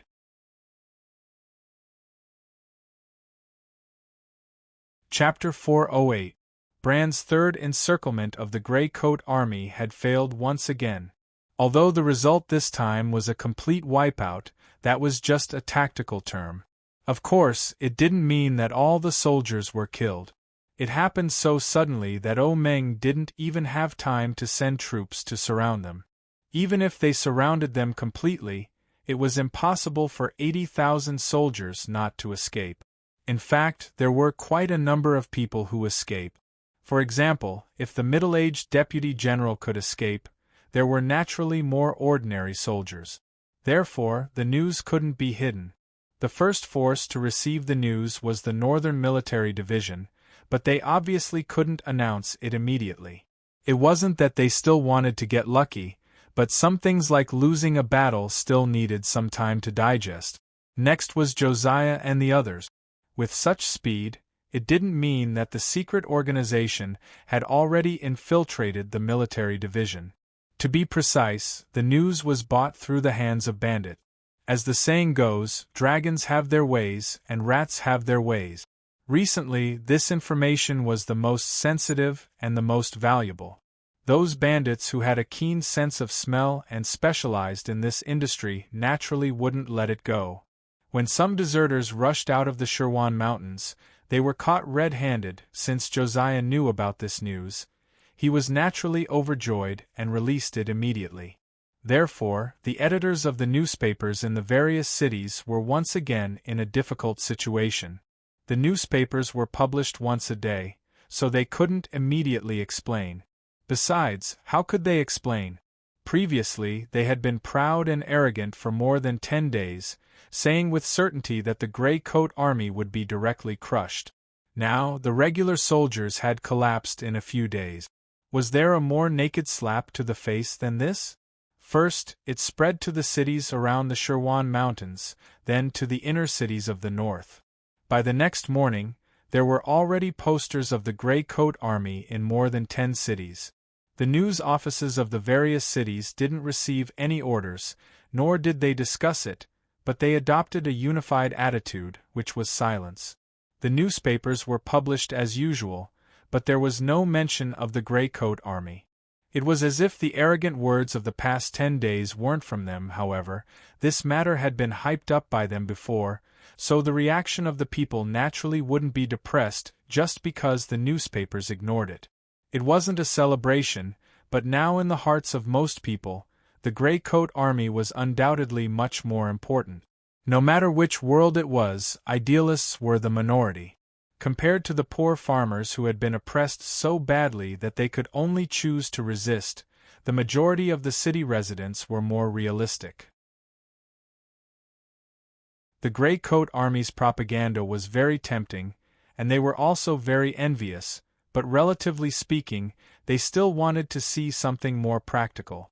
Even though everyone knew that strength was something that required them to participate in, take risks, and struggle to accumulate, who wouldn't want to sit back and enjoy the fruits of others' labor?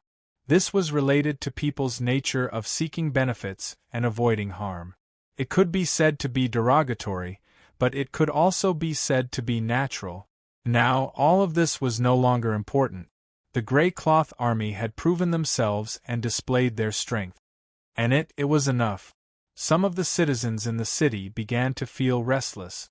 If the propaganda of the Grey Army had shaken them mentally, then now, these shakes were finally about to be put into practice. At this moment, posters of the Grey Coat Army appeared one after another in various cities. This time, it wasn't in the form of a cartoon, but a city. It was a large city called the City of Dawn.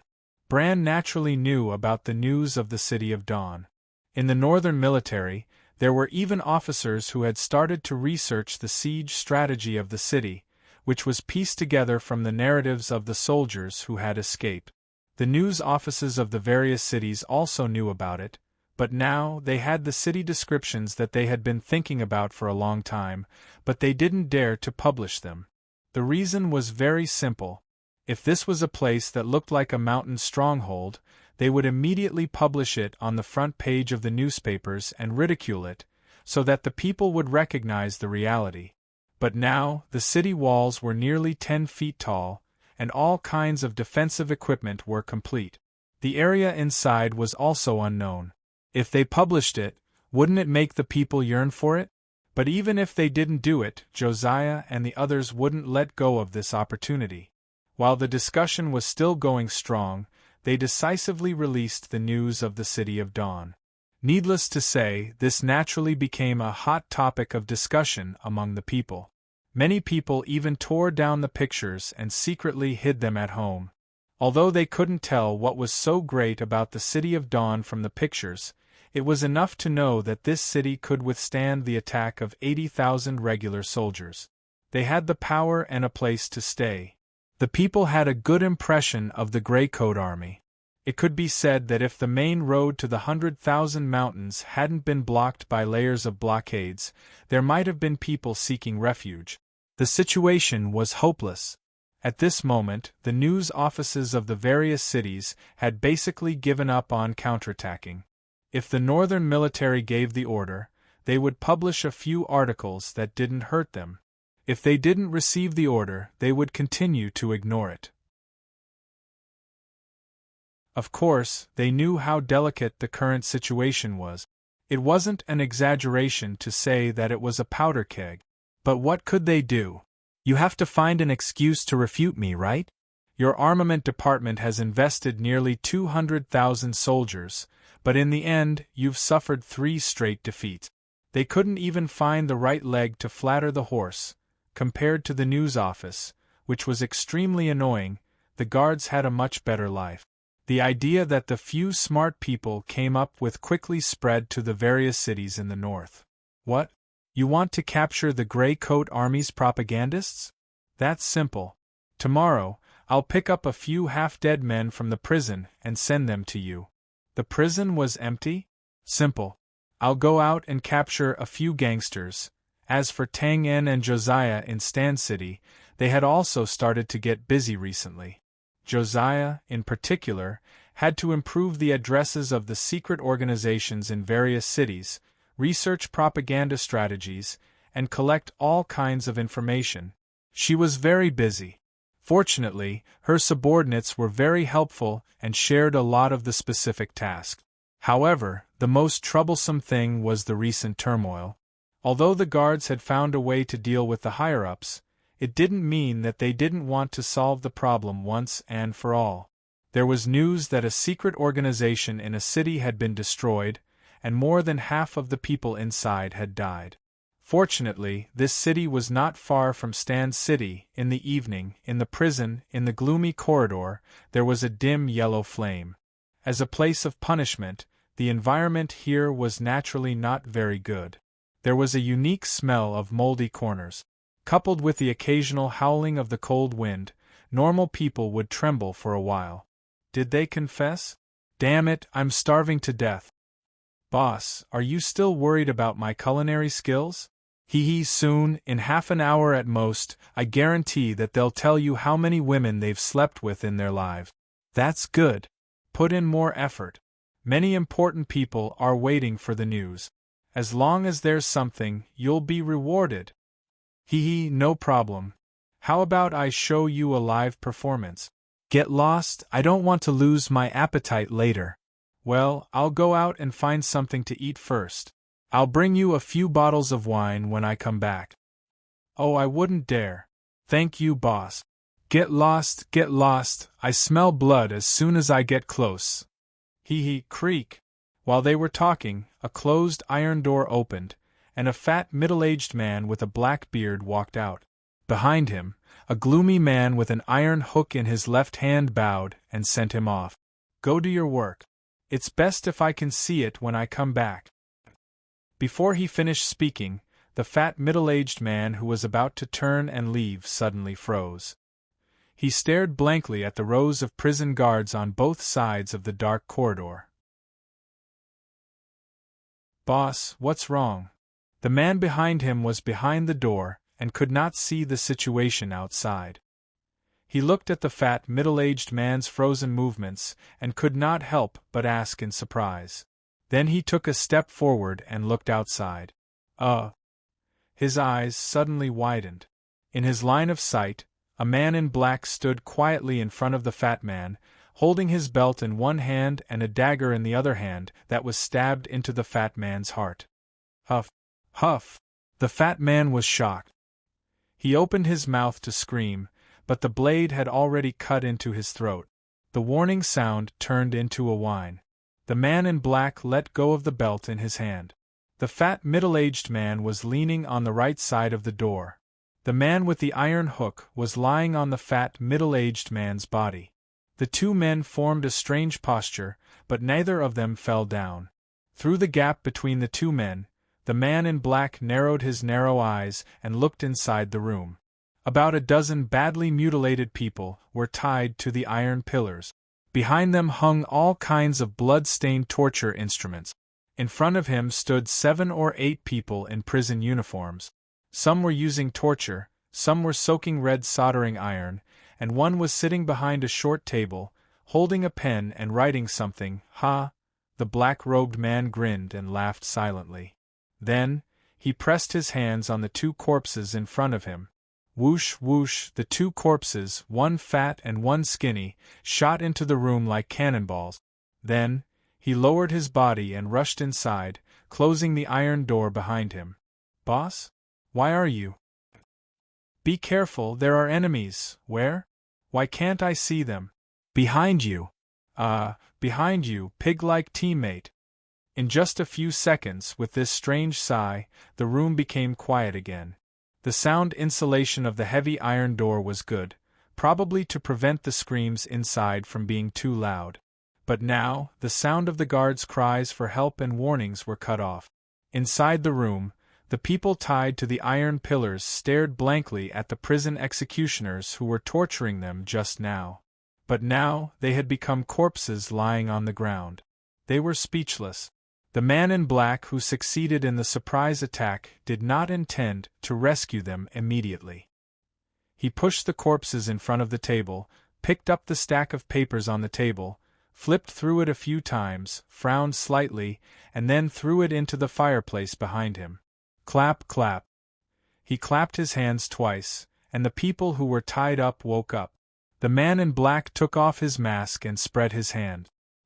His ordinary face was expressionless. Let me introduce myself. My name is Tang En. Well, someone should know me, right? Tang En, Captain Tang. Great Captain, save us. The few people called out hesitantly, and then their faces were filled with surprise. Oh, very good. It seems that I'm a little famous. Shrugging, Tang En pursed his lips slightly, then gently shook his head and said calmly, I'm sorry. Although someone asked me to save you, I changed my mind. Well, you all know Colin, right? The people who were tied up lowered their heads sadly. Of course, they knew who Colin was. He was the hero who was caught during the first city promotion, then killed another person in a desperate counterattack, and finally committed suicide. Some things are very unfair, but there's no other way.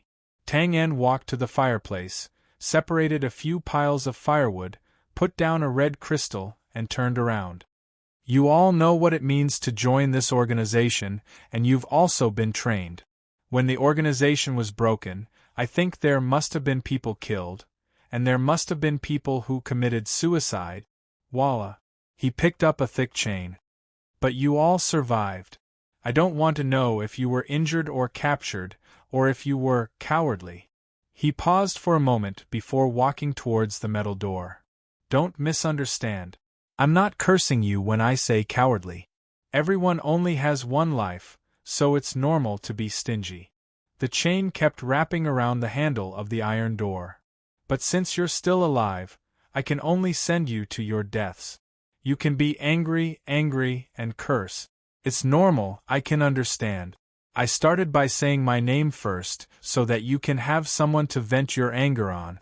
Finally, pulling the chain out of the door, Tang En turned his head and said calmly, You all will become martyrs, remembered by the descendants of the Grey Coat Army. Well, goodbye. He bowed, wrapped the chain around him, and slowly closed the iron door. Captain Tang. The person who was tied up in the middle suddenly raised his head with a complicated expression. Thank you. You're welcome. Bang. The iron door closed, and the chain became a dead knot.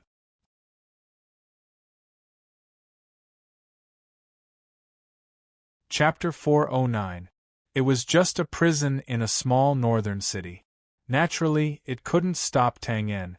Even when he came out silently, it was still quiet inside. Obviously, the situation in the execution room hadn't been discovered yet. As soon as Tang En stepped into the alley outside the prison, two figures rushed over at the same time. Tang, what's the situation? Captain Tang, where's my brother? These two people were disguised as Josiah and an old man in green who was wrapped in bandages. This old man was the leader of this small city's secret agency. In the previous encirclement, he had successfully led a few people to break out of the encirclement. He immediately reported it to his superiors and finally passed it to Josiah, who was nearby. The secret agency was gradually perfected, and the personnel inside were becoming more and more professional. Situations like this where they were wiped out were rare. Therefore, Josiah decided to come over. Tang En's injuries had already recovered, so he naturally followed. After hearing that there were more than 10 people captured, tonight's rescue plan came up.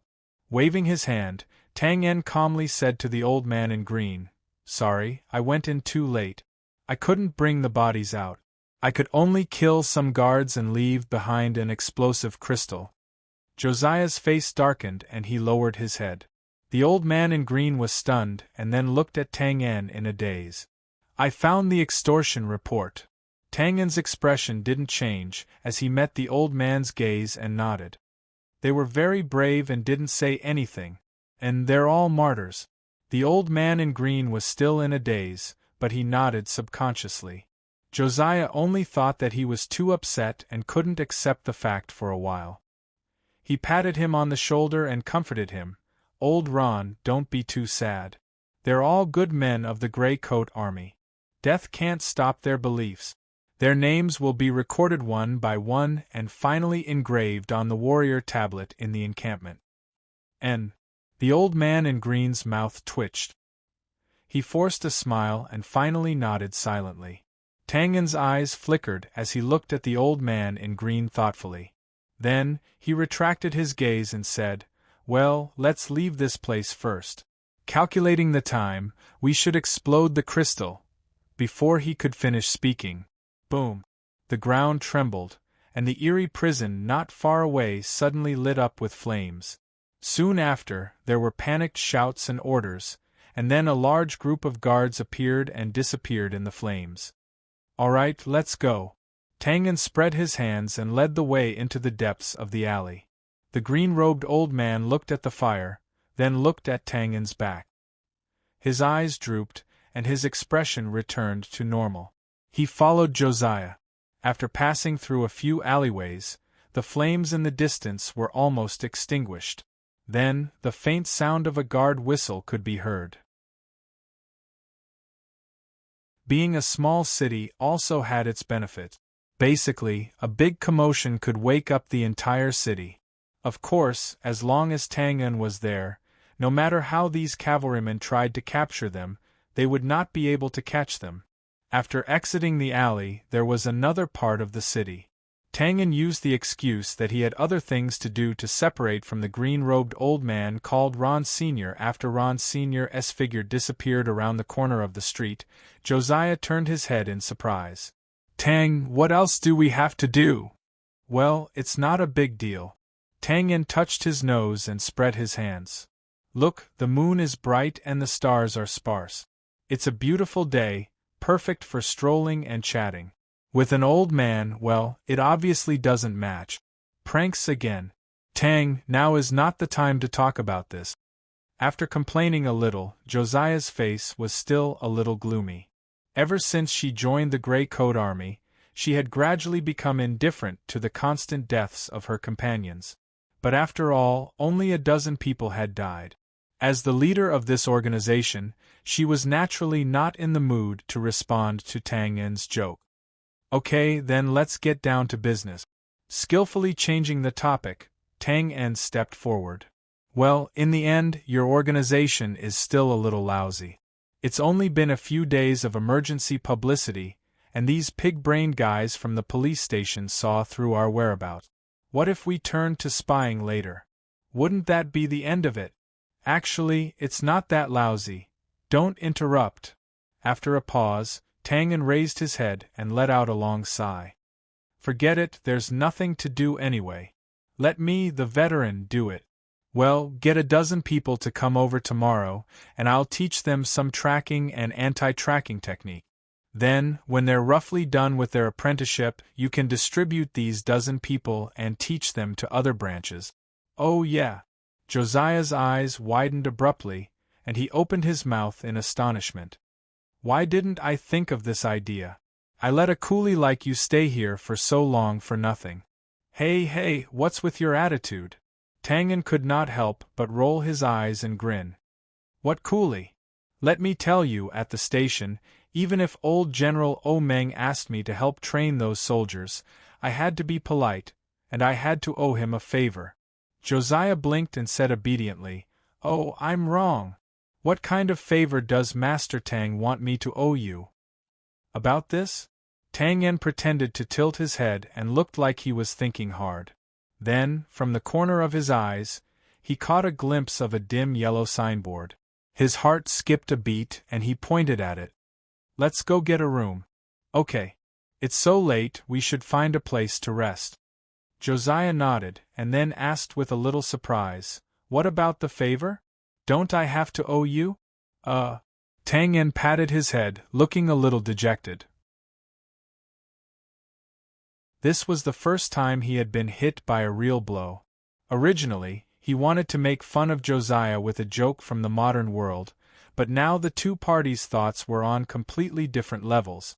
Looking at Josiah's baffled look, he felt a little ashamed. He had really shot himself in the foot. Naturally, he could not mention the favor anymore.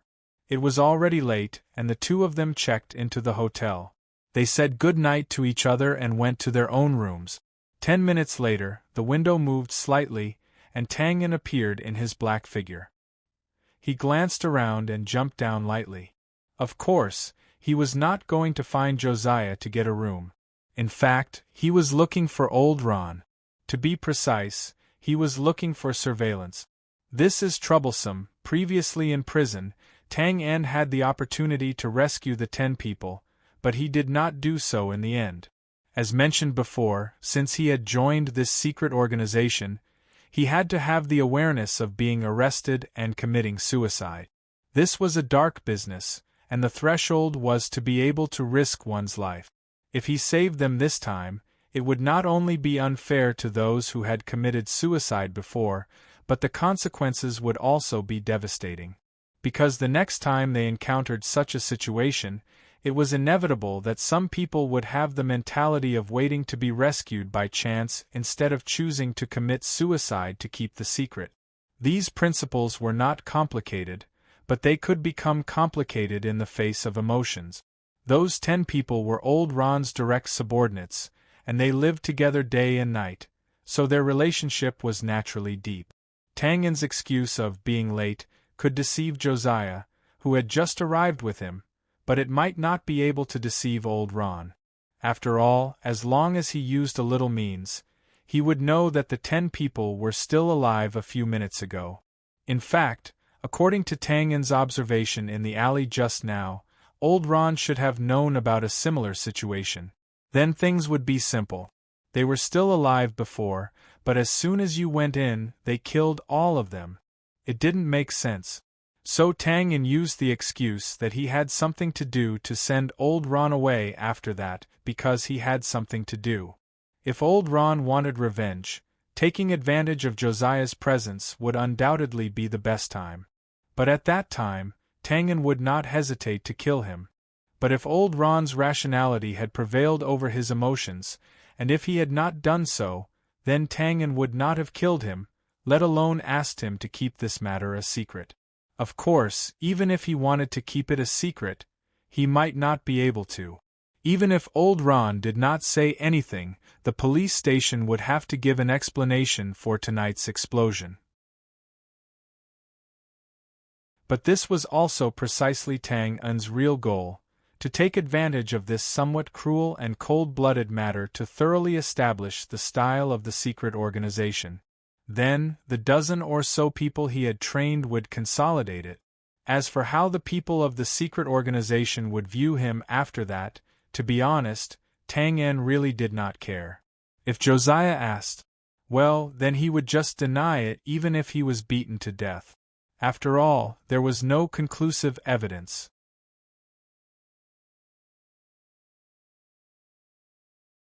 Chapter 4:10. After solving the emergency in the small town, Tang En and Josiah returned to Stan City the next day. Nothing happened on old Ron's side. Tang En monitored him for half the night, and the other party drank half the night to drown his sorrows. In the end, he was carried back to his room to rest after getting drunk. This was also a normal result. After all, at such an age, he had long passed the age of impulsiveness. What Tang En did was cruel, but in principle, it was not wrong. As for whether he would publicize it afterward, that was not something that Tang En cared about. After returning to Stan City, Tang En's life gradually became regular. There were mainly two things: training himself and training others. Sylvia, Eunice, Sang Pu. After a series of battles, although they were almost killed, Tang En also benefited a lot. Taking advantage of these rare days of peace, he began to pester the old butler constantly, asking for more training. This was not self-abuse. Tang En already had a vague feeling that his strength had almost reached a bottleneck. Once he broke through, there would be a different scene. At the same time, Tang En also had some doubts in his heart. This doubt was mainly directed at the system space. The system was mainly responsible for imparting skills and issuing missions, and what Tang En had to do was to kill people. If he succeeded, the system would give him a reward. This seemed to be a very simple and reliable business relationship, but Tang En now had some faint doubts. For example, shadow invisibility. After he came into contact with that indescribable feeling of space, a thought popped up in his mind. If he could completely grasp this feeling and freely move through space, then wouldn't he be limited by the buffering time of skills? Or would he not have to waste his blood chi? There were also attack skills such as flowers, storm, air kill, and so on. They were not like games where they could be automatically released with the click of a button. These were all learned by Tang En through his own hard training. He had already mastered body techniques, hand techniques, and so on. In that case, why should he be limited by the system? Could he create one himself? Or could it be that as long as his body could withstand it, he could use the skill again regardless of the buffering time? These thoughts were somewhat abrupt and bold. He had to admit that ever since Tang En arrived in the other world, the system had forcibly changed him a lot, including his personality, habits, and so on. It would be a lie to say that he did not resent it. But at the same time, the system also gave him a lot of help. It could be said that if it were not for the system, Tang En would not have been able to live a peaceful life as a normal citizen in this world where the strong preyed on the weak. By now, Tang En had already gotten used to the existence of the system. He even faintly relied on it. However, a few days ago, when Tang En was playing chess with Josiah, he was tricked by the old butler. After that, he could not help but have these thoughts. It turned out that the system was not omnipotent. It turned out that the system could also be deceived. Could it be that when he reached the level of the old butler, the system could no longer restrain him or control him? Of course, these thoughts were still relatively vague. Tang En would only think of these when he was absent-minded.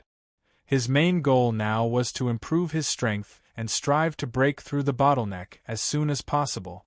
As for training others, that was the request that Tang En took the initiative to propose last night. Josiah was very enthusiastic about this matter. In just one morning, he had found more than 20 people. Tang En rolled his eyes and picked out 10 of them. Then, he taught them in different categories. Tracking and anti-tracking were basic knowledge. There were other things like lurking, infiltration, and the awareness that intelligence personnel should have. This kind of training was different from that of David and the others. This time, Tang En wanted to train 10 liars. 10 liars who could handle any situation with ease. Therefore, they did not need to be very strong.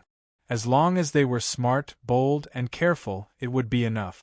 Tang En's teaching method was also very strange. The first lesson was to teach them how to commit suicide in various situations. This made Josiah, who was watching curiously from the side, speechless. In the end, he shook his head and walked away. Tang En's regular life thus began. At night, he entered the system to cultivate. During the day, he trained these 10 people.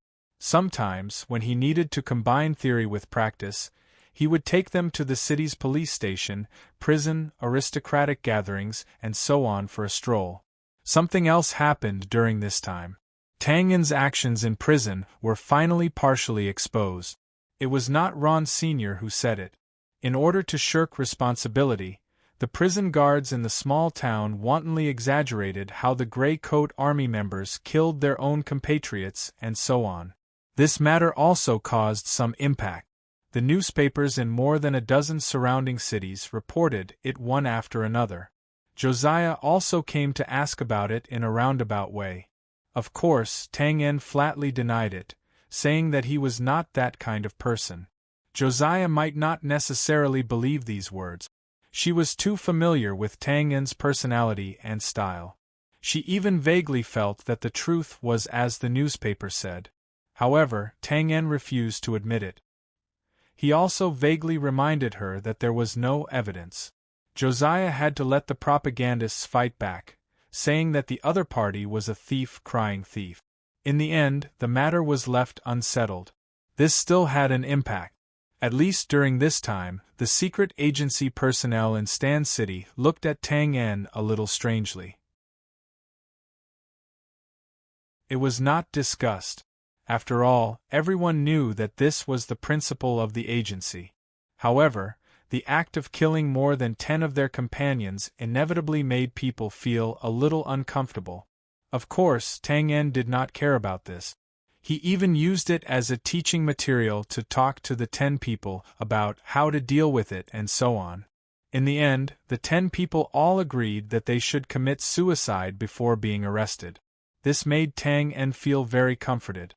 He felt that he still had the talent to be an instructor. 1 week, 2 weeks. Time slowly passed in this regular routine. The news of the failure of the third encirclement had not subsided, but the impact had indeed decreased. During this time, there were also some changes in the battle at the front line. In the northern wilderness, a barbarian general called Tu led a long-distance attack and finally took over the first heavily guarded city in the Bran. In fact, although this move was shocking, it was definitely not enough to change the entire battle situation.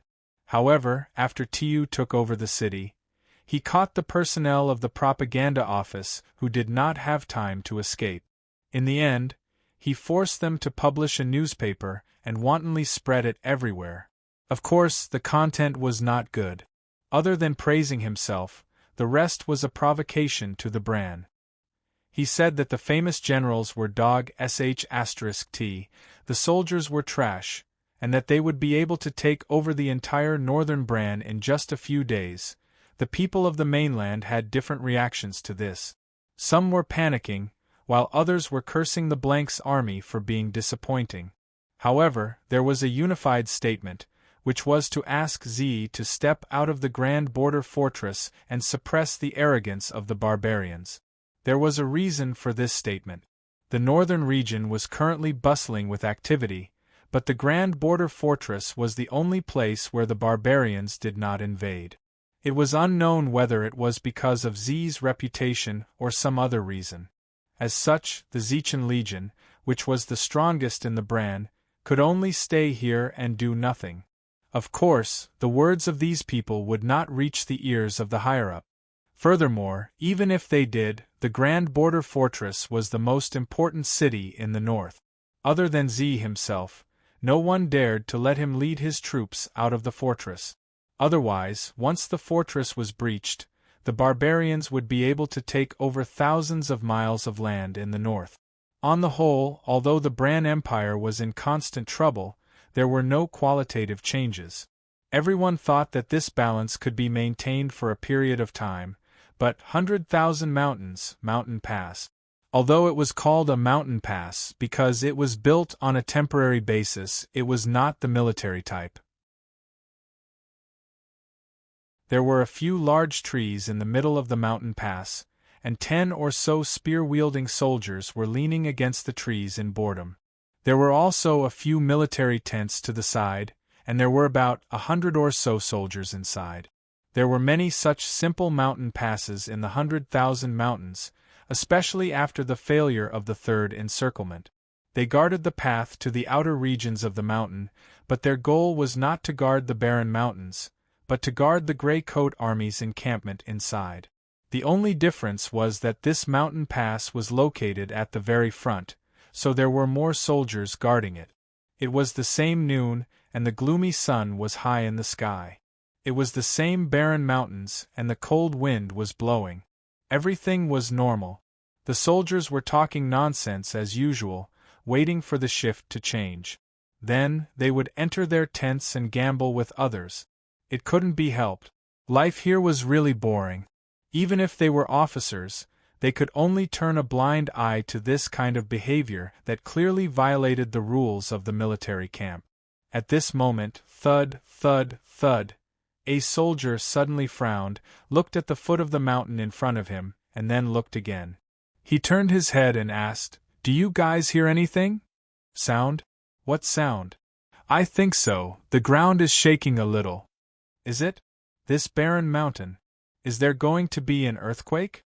"Bah, you jinx." A person who looked like a captain was immediately annoyed, and waved his hand to smack the back of the soldier's head. "Oh, look at my stupid mouth. Well, I'll climb up the mountain to take a look." The soldier also knew that he had said something wrong, so he tightened his armor, and took the initiative to walk to the hill beside him in the cold wind. The hill was not very high, and in less than 10 minutes, the soldier successfully climbed to the top of the mountain. Then, his body suddenly trembled, and he looked forward in a daze. On the long mountain path, countless people wearing all kinds of armor and holding all kinds of weapons were walking over. It looked a little messy, and the soldier looked down from above, as if there was a ribbon wrapped around the mountain range in front of him. But it was undeniable that these people were in good spirits. They walked in an orderly manner, silent, and had an indomitable aura. "Hey, are you stupid? Kid, what are you looking at?" The people below were impatient and shouted loudly, "Gray, gray, gray, gray coat." The soldier's lips trembled, and he quickly turned around. Just as he was about to shout a warning, he stepped on the wind and rolled down the hill. "Ha ha!" The people below could not help but laugh loudly when they saw his sorry state. This hill could be climbed directly, so the slope was naturally very steep. Even if he rolled down, no one would die. And because of this method, the soldier's speed of going down the mountain was also much faster. In less than 2 minutes, the soldier successfully rolled back up the mountain path with a bang. He did not care about his bruised nose and swollen eyes, and ran towards the tent, shouting as he ran, "The Grey Coat Army is here! The Grey Coat Army is here! Ha ha, look at how scared that kid is, the Grey Coat Army! The Grey Coat Army!"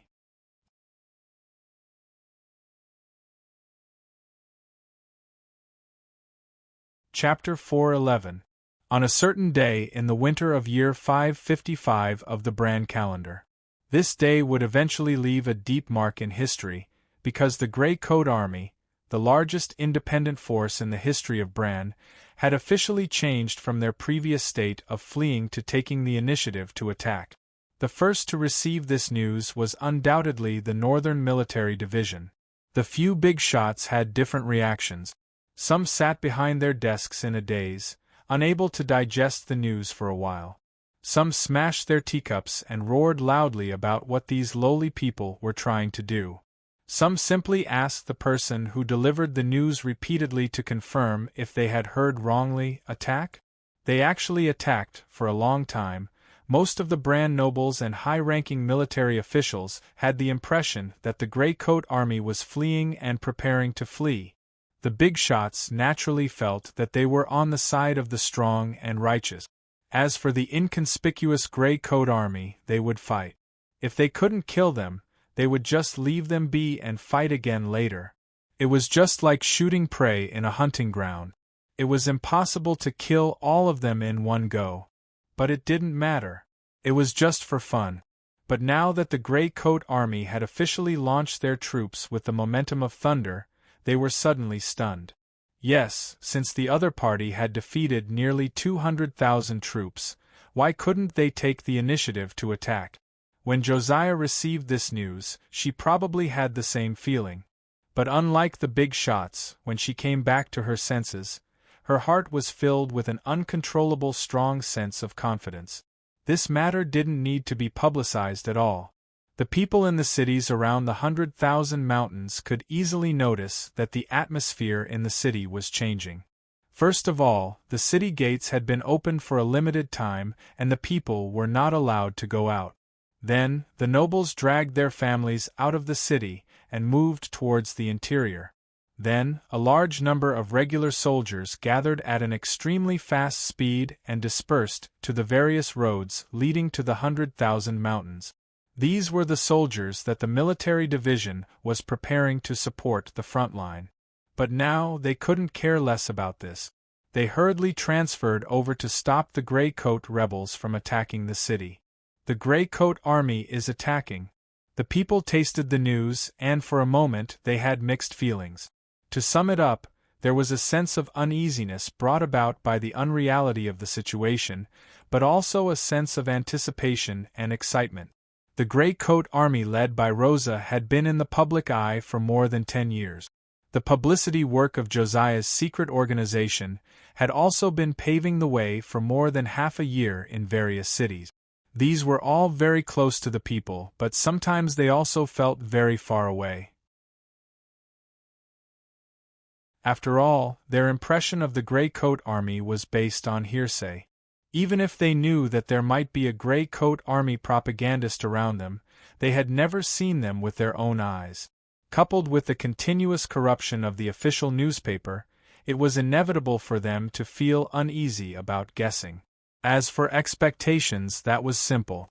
No matter what, over the years, the Grey Coat army had given the people at the bottom a good impression.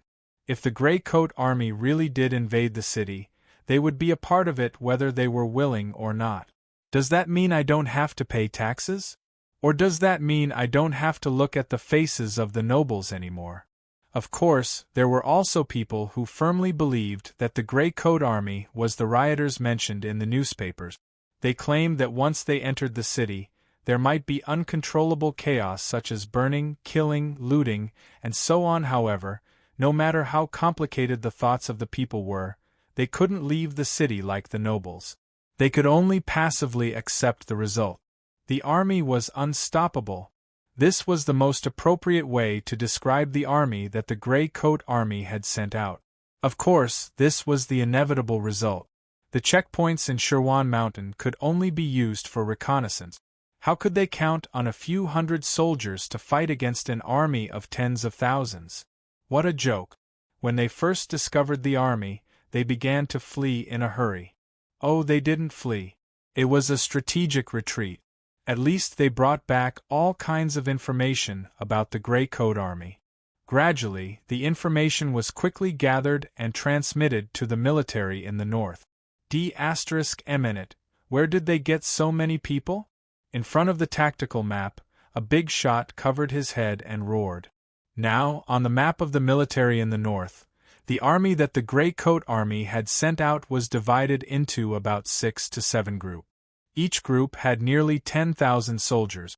This number was dumbfounding. One had to know that the last time the three major armies sent people to chase the Grey Coat Army, the other party only had about 20,000 people. Just this alone had shocked them greatly at that time. They had been greatly blamed by Ralph and the others.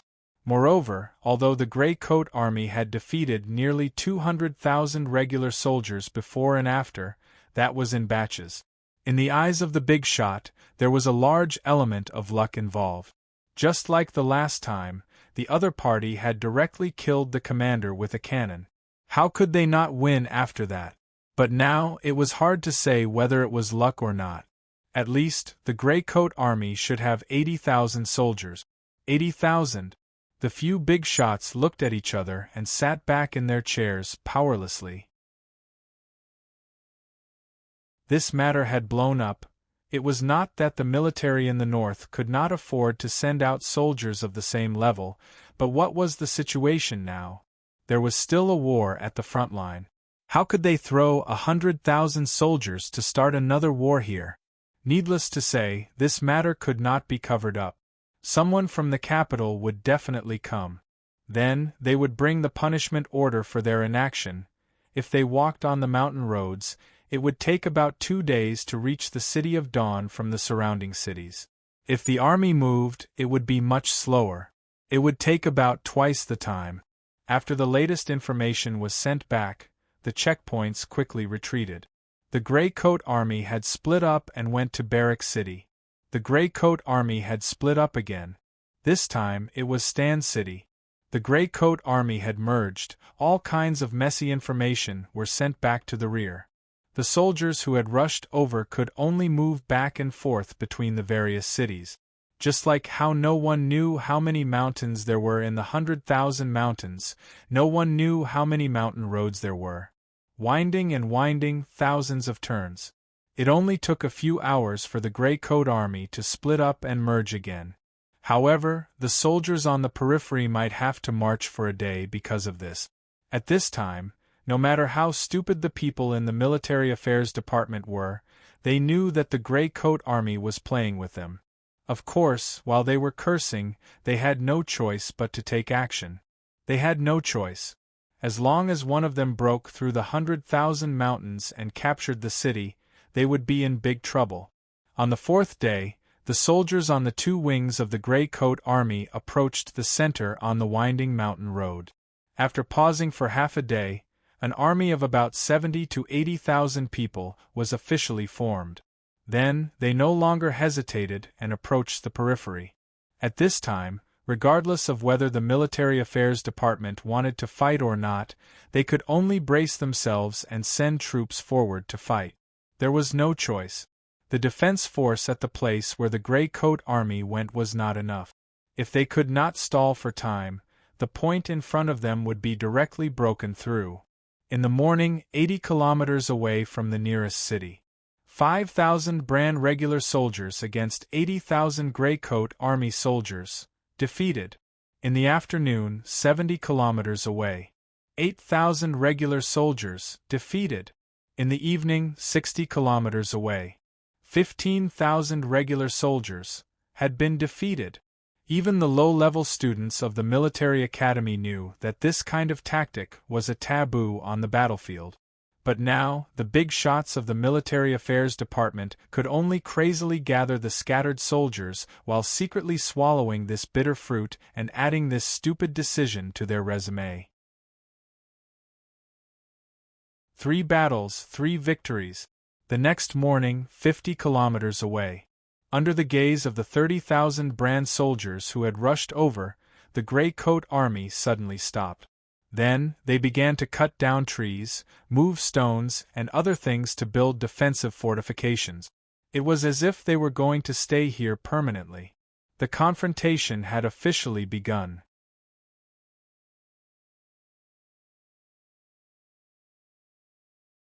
Chapter 4:12. What do they want to do? After the 80,000 troops of the Grey Coat Army stopped 50 kilometers away from the cities around the 100,000 mountains, everyone was baffled. The big shots of the Northern Military Armament Department were even more confused. After 3 battles and 3 victories, the other party's momentum was now at its peak. Whether they admitted it or not, the 30,000 regular soldiers who had rushed over could not stop them at all. After that, if the other party turned around a few more times, it was very likely that they would break through the defensive line that they were exhausted from running around.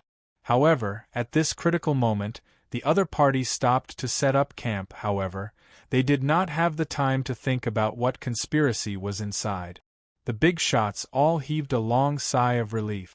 No matter what, the other party's pause meant that they would not be able to enter the city for the time being. In this way, the pressure on the front line was undoubtedly much less. As they rejoiced over this result, they frantically mobilized their troop. It was not until almost 60,000 to 70,000 regular soldiers were mobilized that the burden in the hearts of the big shots was finally lifted. Among them, other than continuing to consolidate the defensive fortifications and sending out scouts to circle the battle line, the Gray Coat Army did not make any movements. The Gray Coat Army did not attack, so the regular soldiers naturally would not cause trouble. They did not even curse before the battle. They just obediently blocked the front.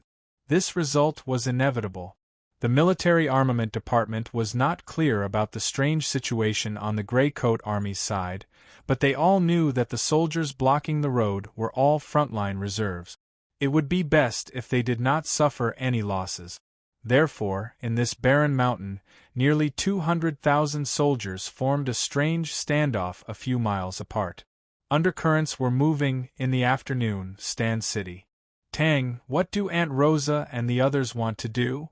Putting down the latest information in his hand, Josiah frowned and asked the same question as the big shots of the military armament department. Shaking his head, Tang En pinched his chin. I don't know. There's too little information to analyze. Whether it was Tang En or Josiah, they had both left the base for a period of time. During this time, because of the 3 encirclements, both sides were completely isolated and could not send any messages. As such, he naturally didn't know the inside story. Josiah was also aware of this, and the question was asked subconsciously. She then rested her chin on her hands and smiled.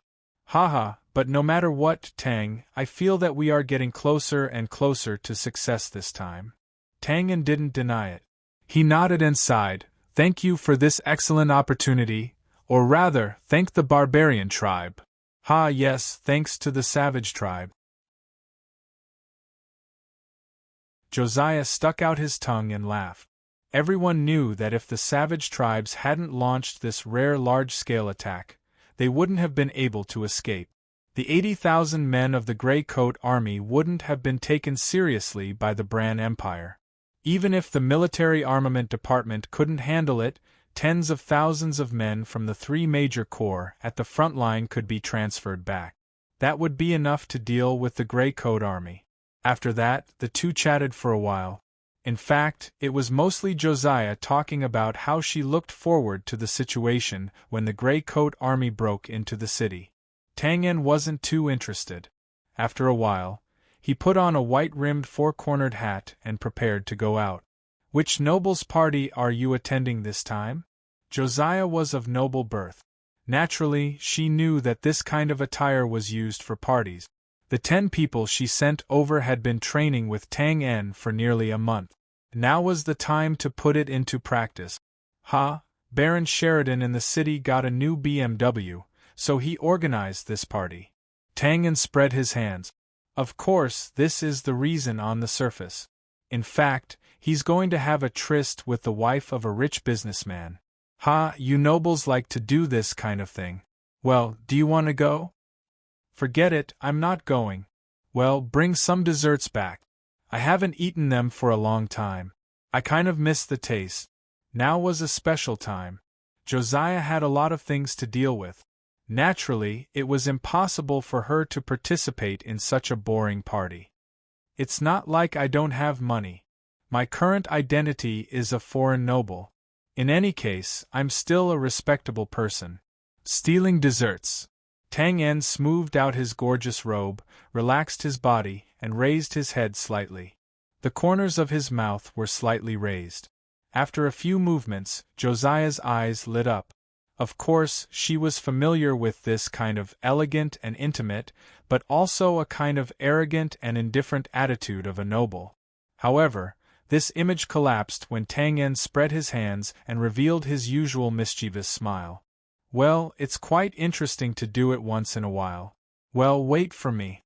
Watch me sweep the desserts on the table. He waved his hand generously and walked out of the house with ambitious step. People who didn't know better would think that this noble was going to discuss a big business deal. Ha ha! Such a difference made Josiah behind him couldn't help but cover her mouth and chuckle. Passing through the hall in front of the house, Tang En's footsteps slowed down.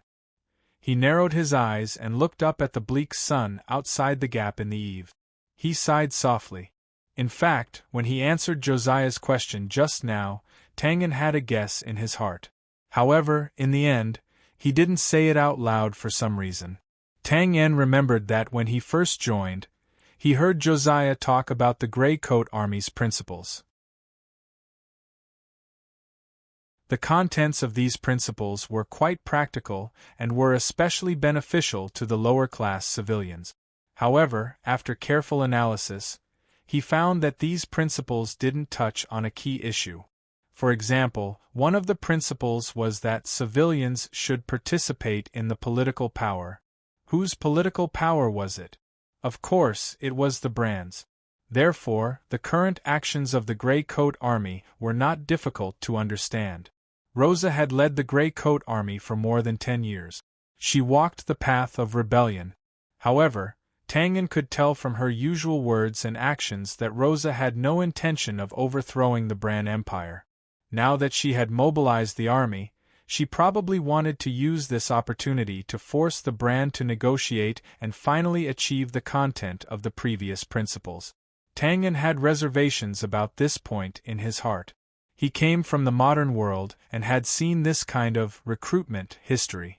In the end, it didn't end well. Of course, it wasn't necessarily wrong to say that Rosa's decision was wrong. After all, the history of this world was different from that of the modern world. It was different to generalize. Moreover, the Brand Empire looked too big. Although the Gray Coat Army was developing well now, it was still incomparable to this behemoth. Normally, no one would think that the Gray Coat Army could compete. However, now that this behemoth had encountered a strong opponent, the Gray Coat Army took the opportunity to launch an attack. It was undoubtedly a good opportunity. No matter how one looked at it, Rosa's decision was correct. Phew! Shaking his head, Tang En dispersed the thoughts in his mind. Whether it was right or wrong depended on the result. Moreover, this had nothing to do with him. Late at night, 100,000 Mountains, Gray Coat Army's temporary camp. In the central tent, candlelight flickered. Leader, this is a good opportunity for us. We can't let it go. Yes, we know it's a good opportunity. This is like asking a tiger for its skin. If it backfires, the consequences will be severe. Yes, understood. Leader, please think about it more. Okay, I'll think about it. Luo Xian sent the department heads out with a smile. However, their expressions were not as relaxed. Some of them wanted to say something but stopped. Some of them were frowning. Some of them were worried. It was obvious that the conversation between the two sides was not very pleasant. However, Rosa's authority in the Gray Coat Army was still very high. In the end, the few of them did not say anything. After a few sighs, they bowed and left. Watching the few of them leave, the smile on Rosa's face slowly disappeared. He pursed his lips and looked up at the mountain breeze. Finally, he clenched his fist and turned around to lift the curtain. Leader! Rosa turned his head and saw O Meng in military attire walking quickly in the darkness. Old Marshal O Meng. Yes, come in and talk. Rosa lifted the curtain and walked in first. The tent was very simple. There was only a temporary table, a bench, and an oil lamp. Oh, there was also Zhuo Fan in the corner. However, he did not have much of a presence. The moment O Meng entered the tent, he immediately bowed and said, "Leader, the previous chaos has been investigated. It was a few drunk officers who got into an argument. Some of my soldiers joined in. Yes, they did not use their swords. Now they are all tied up. It was my incompetence. Please punish me." "Old Marshal, you are too serious. It was just a small argument. There is no punishment." Rosa helped Omeng up and then asked casually, "It was about whether to enter the city or not, right?" "Yes, yes." Omeng hesitated for a moment before answering. "This again. It seems that I, as the leader, am standing against everyone this time." Shaking his head slightly, Rosa's face was a little gloomy. "No, it is because they do not understand the leader's effort."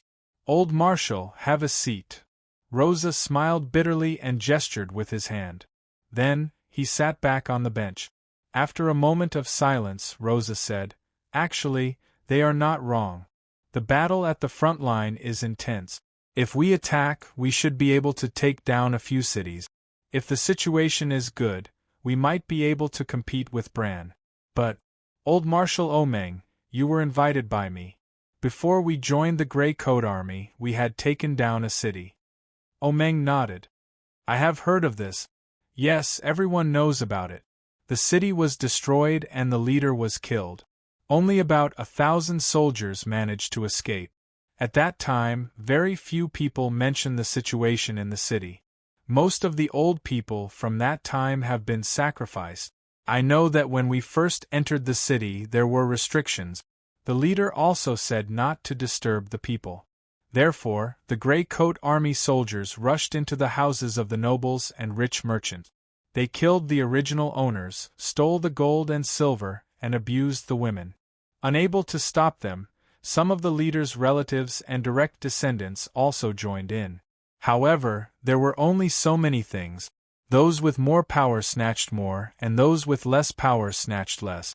Those ordinary soldiers and people had nothing, so they began to break into the houses of the city. At that time they also killed some people who did whatever they wanted, but it was already too late. Moreover, it caused conflicts, and the soldiers began to fight among themselves. It was very tragic and chaotic. Actually, even if the army did not attack later, we were already on the verge of collapse. Perhaps this is the limitation of the civilians that Tang En mentioned before. It is not easy for the Grey Coat Army to be in its current situation. I don't know if the same situation will happen after our army enters. I don't dare to take the risk. To be honest, I don't know if the decision to ask a tiger for its skin is the right one. Old Marshal, I don't want to repeat the same mistake. Omeng was silent for a moment. Then, he stood up and saluted. "Don't worry, leader. No matter what decision you make, the army and I will always be on your side." This was an extremely important promise. Omeng also had the qualifications to make such a promise. Among the soldiers of the Grey Coat Army, this old marshal had an important position. Rosa was not surprised. He nodded slightly, then shrugged and smiled. "My decision may not be the right one. Haha, if only Tangan was here. He can always see further than me." Omeng smiled and nodded. "Haha, that kid has some strange ideas. Well, the previous few divisions, and with the help of the Grey Space, the messenger should have rushed out. Next, I hope he and Josiah can settle the matter well. The two of them. Well, no problem."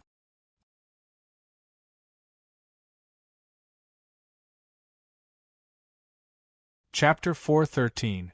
No matter how stormy the outside world was, as long as life continued, the days that should be lived would still be lived. After confirming that the Grey Coat Army had no intention of charging into the city for the time being, although the city gates of the cities around the 100,000 mountains were still closed for a limited time, the lives of the people had gradually returned to normal. The only difference was that there was more to talk about with wine. As for the nobles, when the news had just spread, many of them had left with their families. However, there were always some who did not choose to leave the city for various reasons. Therefore, some gatherings were inevitable. Think about it, if they still held a gathering calmly at this time, How calm and elegant would it be if word got out? It was in such an environment that Tang En brought his 10 swindler apprentices to fake various identities and roamed among the upper-class gatherings.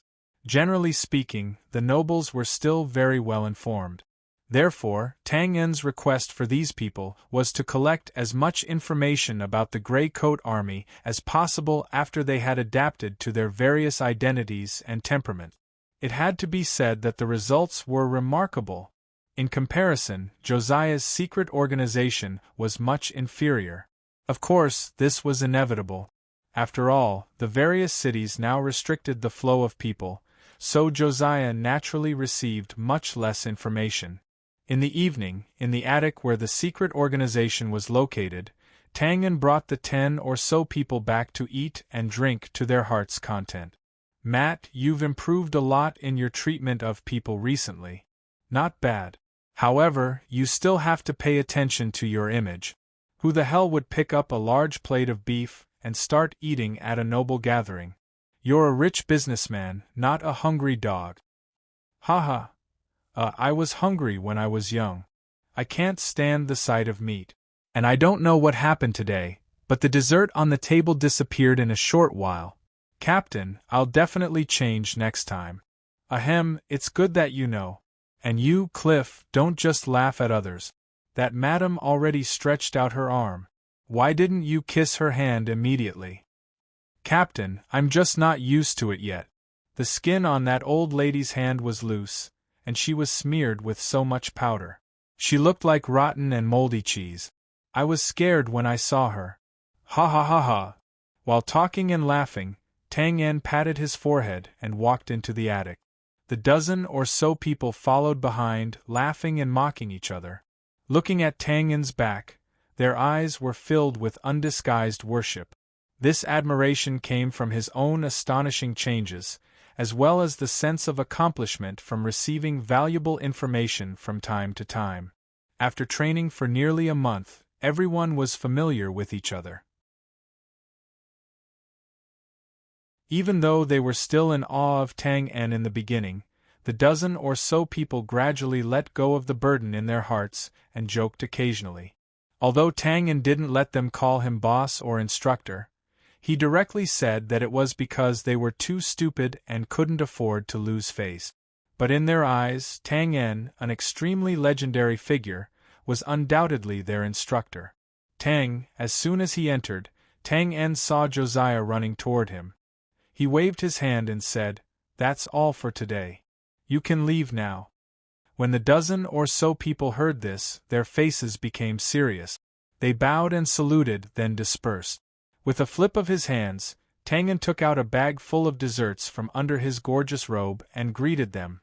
"Ha, it's just some desserts. You don't have to be in such a hurry." Aunt Luosha sent a letter.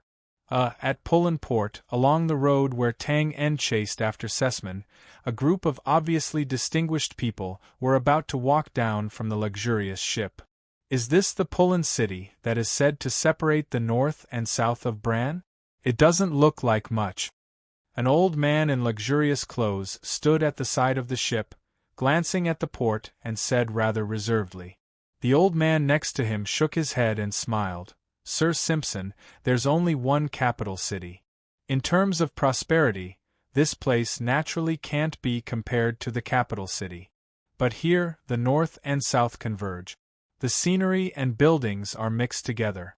If you think about it carefully, there's still a different flavor. Then we'll have to take a good look. I hope it's just as Sir Ronald said. After you." The Sir called Simpson turned slightly to the side and waved at the trestle connecting the shore. "Sir, please go first." Sir Ronald was also very polite. "Haha, then I'll." After laughing twice, Simpson was no longer polite. He simply saluted and was about to step onto the trestle. However, at this moment, a black shadow suddenly rushed out from behind, squeezed past Simpson, and stepped onto the trestle. As he walked down, he turned his head and said, "You two old fellows, you've been nagging non-stop the whole way. Now that we're getting off the ship, you still don't stop nagging. I really can't stand you two." Although it was evening, the port was illuminated. The person walking on the trestle was a middle-aged man with a majestic physique. Coupled with the words, "Your mother," that kept coming out of his mouth, he looked like a bore. However, if one looked at the way he nonchalantly squeezed past the two nobles and the expensive clothes on his body, he was undoubtedly a great noble. Sure enough, although the two old nobles who were insulted were livid and muttered words like "stupid pig" and "damn it," in the end, they didn't wave their hands to order the guards to kill this person. In addition to the guards and servants, there were many people with extraordinary identities behind the two old nobles. However, they didn't have the bandit aura of the person just now. They all pretended not to see anything and looked at the port. Although there was some unpleasantness, they still had to get off the ship. With such a group of people gathered together, there was naturally someone in Springfield City to receive them. Under the trestle, the mayor of Springfield City led a group of local nobles and bowed to welcome them.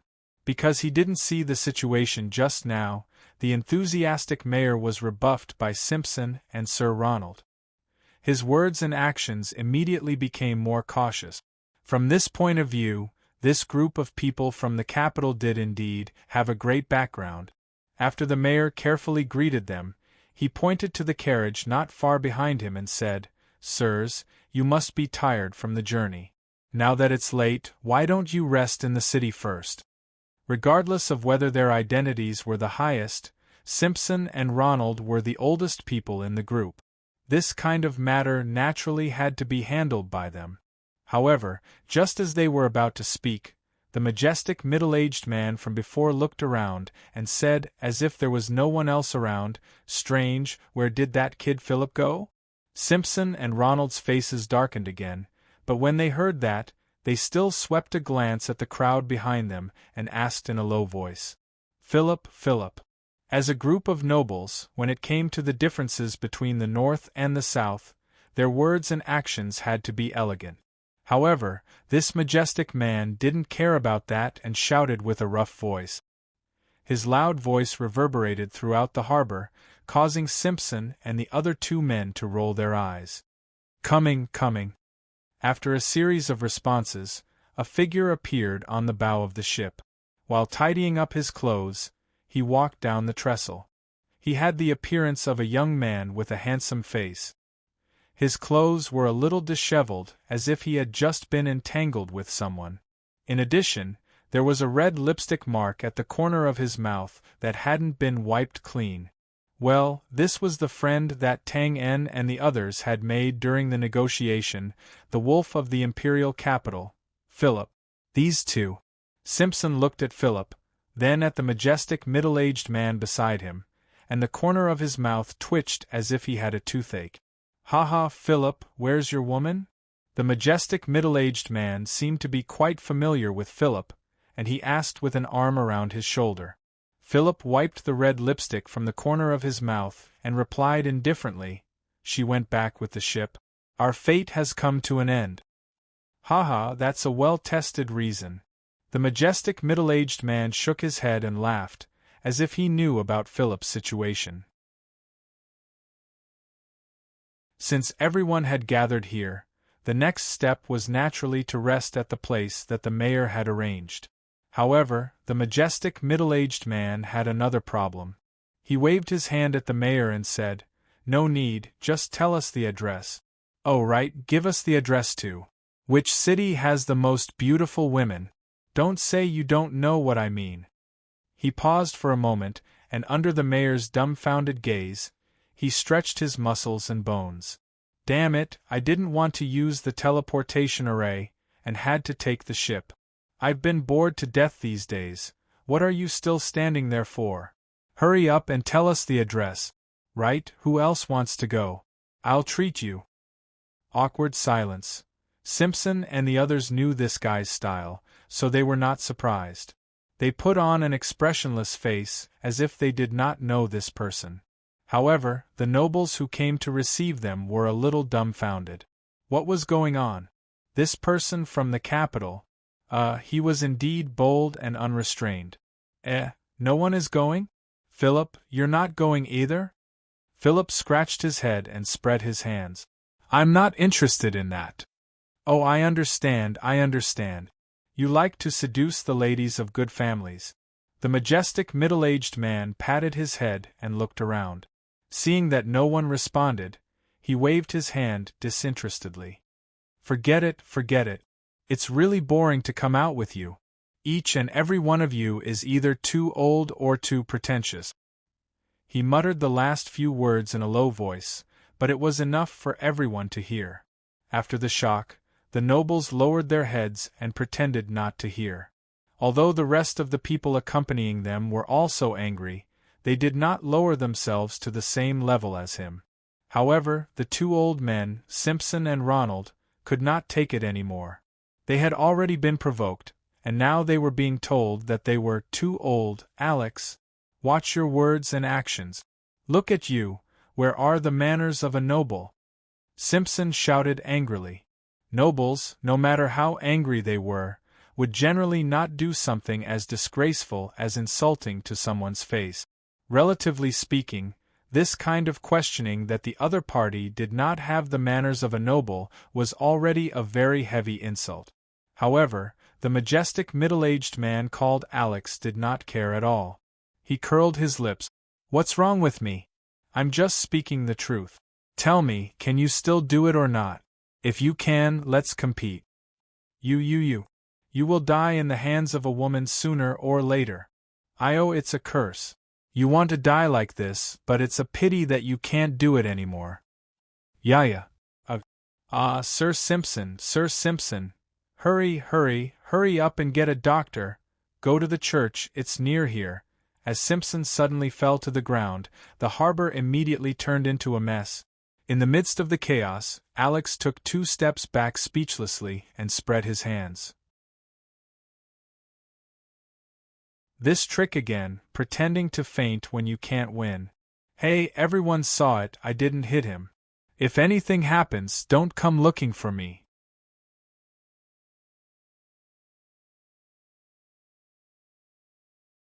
Chapter 4:14. Philip? So, Leader Rosa wants us to negotiate with the new nobles? Location, Mountain Creek City. As expected. After reading the letter from top to bottom, Twain nodded and sighed thoughtfully. Previously, during the first extortion negotiation, Tang En and Philip had become good friends with each other. At that time, Philip did not hide his intentions. So, Tang En knew that Philip's visit was not just for fun, but also to test the strength of the Grey Coat Army on behalf of the new nobles to see if there was any possibility of cooperation. Of course, the latter was just in passing. After all, the new nobles were still nobles. They still did not have a good impression of the Grey Coat Army. However, perhaps because they wanted to have more power, they still let the unreliable Philip take a look. It was a foreshadowing. However, the development of the Grey Coat Army was completely beyond everyone's expectations. First, there was a huge publicity campaign, then there was the construction of a city, and then there was the 3 consecutive defeats of nearly 200,000 Bran soldiers, causing a sensation in the entire Bran Empire. So, the new nobles naturally turned their attention to them. Moreover, because the situation at the front line was fierce, no one wanted to start a war with the Grey Coat Army. So, the new nobles had some room to maneuver. Also, these are the conditions of the negotiation. There are notes on it. Some must be agreed, and some can be discussed. Josiah handed over a thick stack of paper again and said, Aunt Rosa told us not to have any psychological burden. It would be best if we can negotiate, but if not, then so be it. In short, don't let yourself be wronged and don't lose out. Tang En took it and roughly browsed through it. He nodded slightly. The conditions mentioned were actually the contents of the Grey Coat Army's mission. For example, the civilians should have their own land, reduce unnecessary taxes, and the children of the civilians should be the same as the children of the nobles and have the right to study in the academy. It still came to this step. Tang En felt a little complicated. He did not know whether Rosa's decision was right or wrong. Now, he could only wait and see. Putting down the letter, he looked up and asked, "So, what do you think?" "Thoughts? You mean Auntie Rosa's decision?" Josiah was slightly surprised, but he immediately reacted and pursed his lips. "Well, I don't have any thoughts. I just feel that it's a pity that we didn't fight our way into the city this time. It's also a bit dangerous to cooperate with the new nobles. But Aunt Luosa must have considered many aspects before making this decision. I'll listen to her." "Yeah, everyone knows that this is dangerous. High risk, high reward? Who knows?" "Well, let's do it then," Tang En said affirmatively as he thumped his palms, threw away the distracting thoughts in his mind. The Grey Coat Army was led by Rosa, so she had the right to decide the direction of the army. In any case, Tang En did not have much to do with it. He just had to do as he was told. "Where's the messenger?" "He's overworked and injured. I've already arranged for him to rest," Josiah replied. Then, as if he had thought of something, he rubbed his palm and picked up a sealed paper bag from behind him and handed it over. "Right, he asked me to pass this to you. It seems to be from David and the others." The message delivered this time was extremely important, and the Grey Space's position in the Grey Coat Army was a bit vague, giving people a feeling that they were neither close nor distant. So even if they knew that if David and the others were to do it, the chances would be higher, the ministers still unanimously decided to arrange for someone else to deliver the letter. Tang En nodded and took it and put it on the table. The Grey Space team was not like the 10 professional swindlers they were currently training, especially David, Michaud, and the first batch of members. They were all trained by Tang En. To some extent, they were a weaker version of Tang En. Of course, everyone had their own specialties. Similar to the work of collecting intelligence, everyone was involved. At first, it was to investigate the cause of Bull's death. Later, it was to investigate the Bosco family. In the end, because the Bosco family's business in the Grey Coat Army was too big, the entire station was included in the scope of intelligence collection. When Tang En was in the station, he and Michaud were responsible for analyzing and collating this information. Later, when he left the station, he gave this authority to another person and Michaud.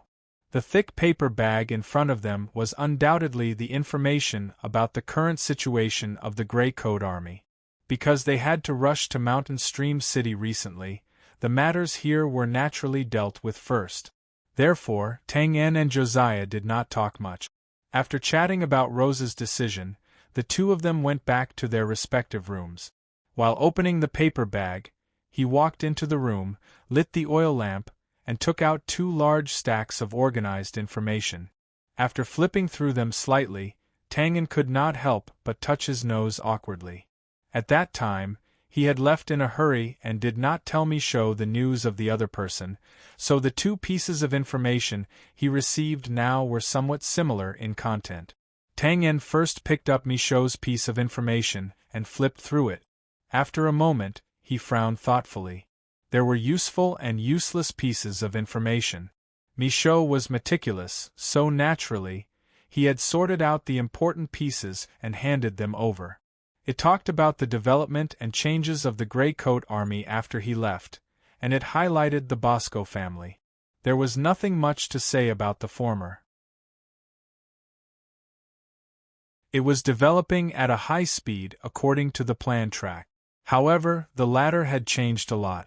With the gradual improvement of the City of Dawn, the power of the Bosco family was also expanding rapidly. Especially Bosco, who had now become the 3rd person under Rosa and Omen. "He's really scheming and astute."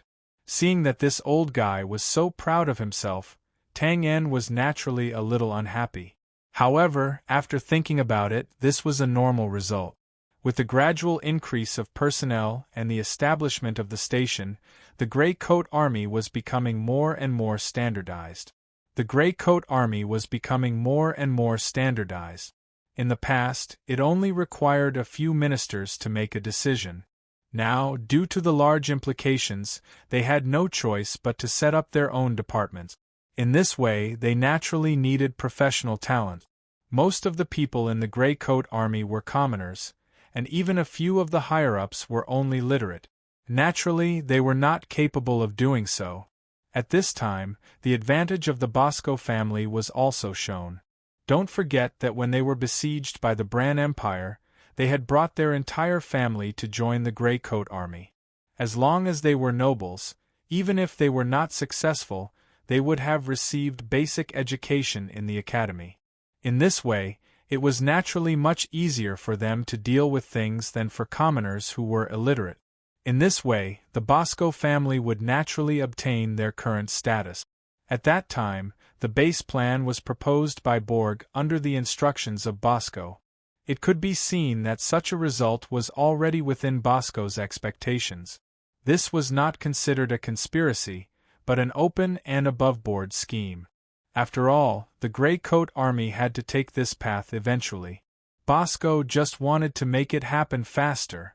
This was equivalent to quietly planning for the future. Tangan could not help but praise Bosco's scheming. After thinking for a few seconds, Tangan smacked his lips and flipped to the last few pages. Against such an enemy, it would be more reassuring to kill him. The last few pages talked about what happened after the army left Dawn City. Tangan took a few glances and frowned again. Rosa's authority in the Grey Coat Army was indisputable. There was no other person who could match her. However, her decision to accept the negotiation with the new nobles this time could not possibly be approved by everyone. Perhaps it was because she knew this that she only officially announced this matter after she led the army out. At that time, there was an uproar. Even most of the ministers raised objections and complained in private. In the army, there were also some radical officers who were very dissatisfied. However, this time, Rosa showed an extremely tough side. She led the army out and suddenly decided to stop 50 kilometers away, directly shutting the mouths of the opponents. There was no doubt that this was a gamble. If the negotiation did not succeed, Rosa would have to bear the crime of hindering the battle. Moreover, even if the negotiation succeeded, once the Bran came to settle the score, Rosa's authority in the Grey Coat Army would not be the same as before. Even so, in the previous letter, Rosa still comforted the two of them, saying that they should not feel burdened. It would be best if the negotiation succeeded, but if not, it was fine. What a magnanimous person! What a bold person! After sighing with emotion, Tangan crossed his fingers and could not help but shake his head slightly. It seemed that this negotiation could only succeed. He exhaled slightly and flipped to the last page of the information. This page was not information, but a suggestion that Michaud was prepared to implement. He suggested that the Grey Space recruit again and fill up the quota. The Grey Space was now a regimental identity in the Grey Coat Army. According to what Rosa had promised before, there were 200 people in the Grey Coat Army. Tangan did not object to Michaud's approach of acting first and reporting later. The Grey Coat Army was getting bigger and bigger, and the Grey Space naturally had to expand as well. Otherwise, it would be very difficult to do things. Moreover, the Grey Space's system had been perfected, and he did not need to do things like training himself. Therefore, Tangan acquiesced to Michaud's suggestion. Then, he felt a faint sense of accomplishment as he felt that the team he had cultivated was on the right track. He picked up another piece of information. This was handed over by the person who Tang En entrusted the authority to. In his heart, Tang En also intended to give this authority to him. However, after all, he had only taken over for a short time, so the information he made seemed a little scattered. There was no change in the important content, but the summary was not as comprehensive as Michaud's, and Tang En needed to rework it in his heart. However, the small matter he mentioned caught Tang En's attention. This was about some of the recent changes in Michaud's behavior, his cruel means to the bandits, and a small conflict with David outside the city. The person who Tang En handed over the authority to was also a member of the gray space, but the current situation was a bit special. He had a good relationship with David, Michaud, and the others, so the things he said were completely true. For example, after the conflict, David and Michaud quickly reconciled and went to the tavern to drink all night. However, it was precisely because of this that Tang En had some doubts in his heart. Logically speaking, if it was just an ordinary quarrel, based on his relationship with David and Michaud, it shouldn't have been written down. After pondering for a moment, Tang En read the information again, and finally fixed his eyes on the way Michaud treated the bandits. He nodded with some understanding. Michaud had always wanted to take revenge, and Tang En knew that this was one of the fundamental driving forces for his rapid improvement in strength. Michaud should be angry with the other bandits, so his means were a little cruel, which caused David and the others to feel uncomfortable. Thinking that he had thought it through, Tang En did not care much anymore. What's wrong with hatred? He also had hatred, but he didn't do anything. You're tuning in to the Phoenix Knights YouTube channel. Don't forget to subscribe and join us on this journey to catch the most captivating stories.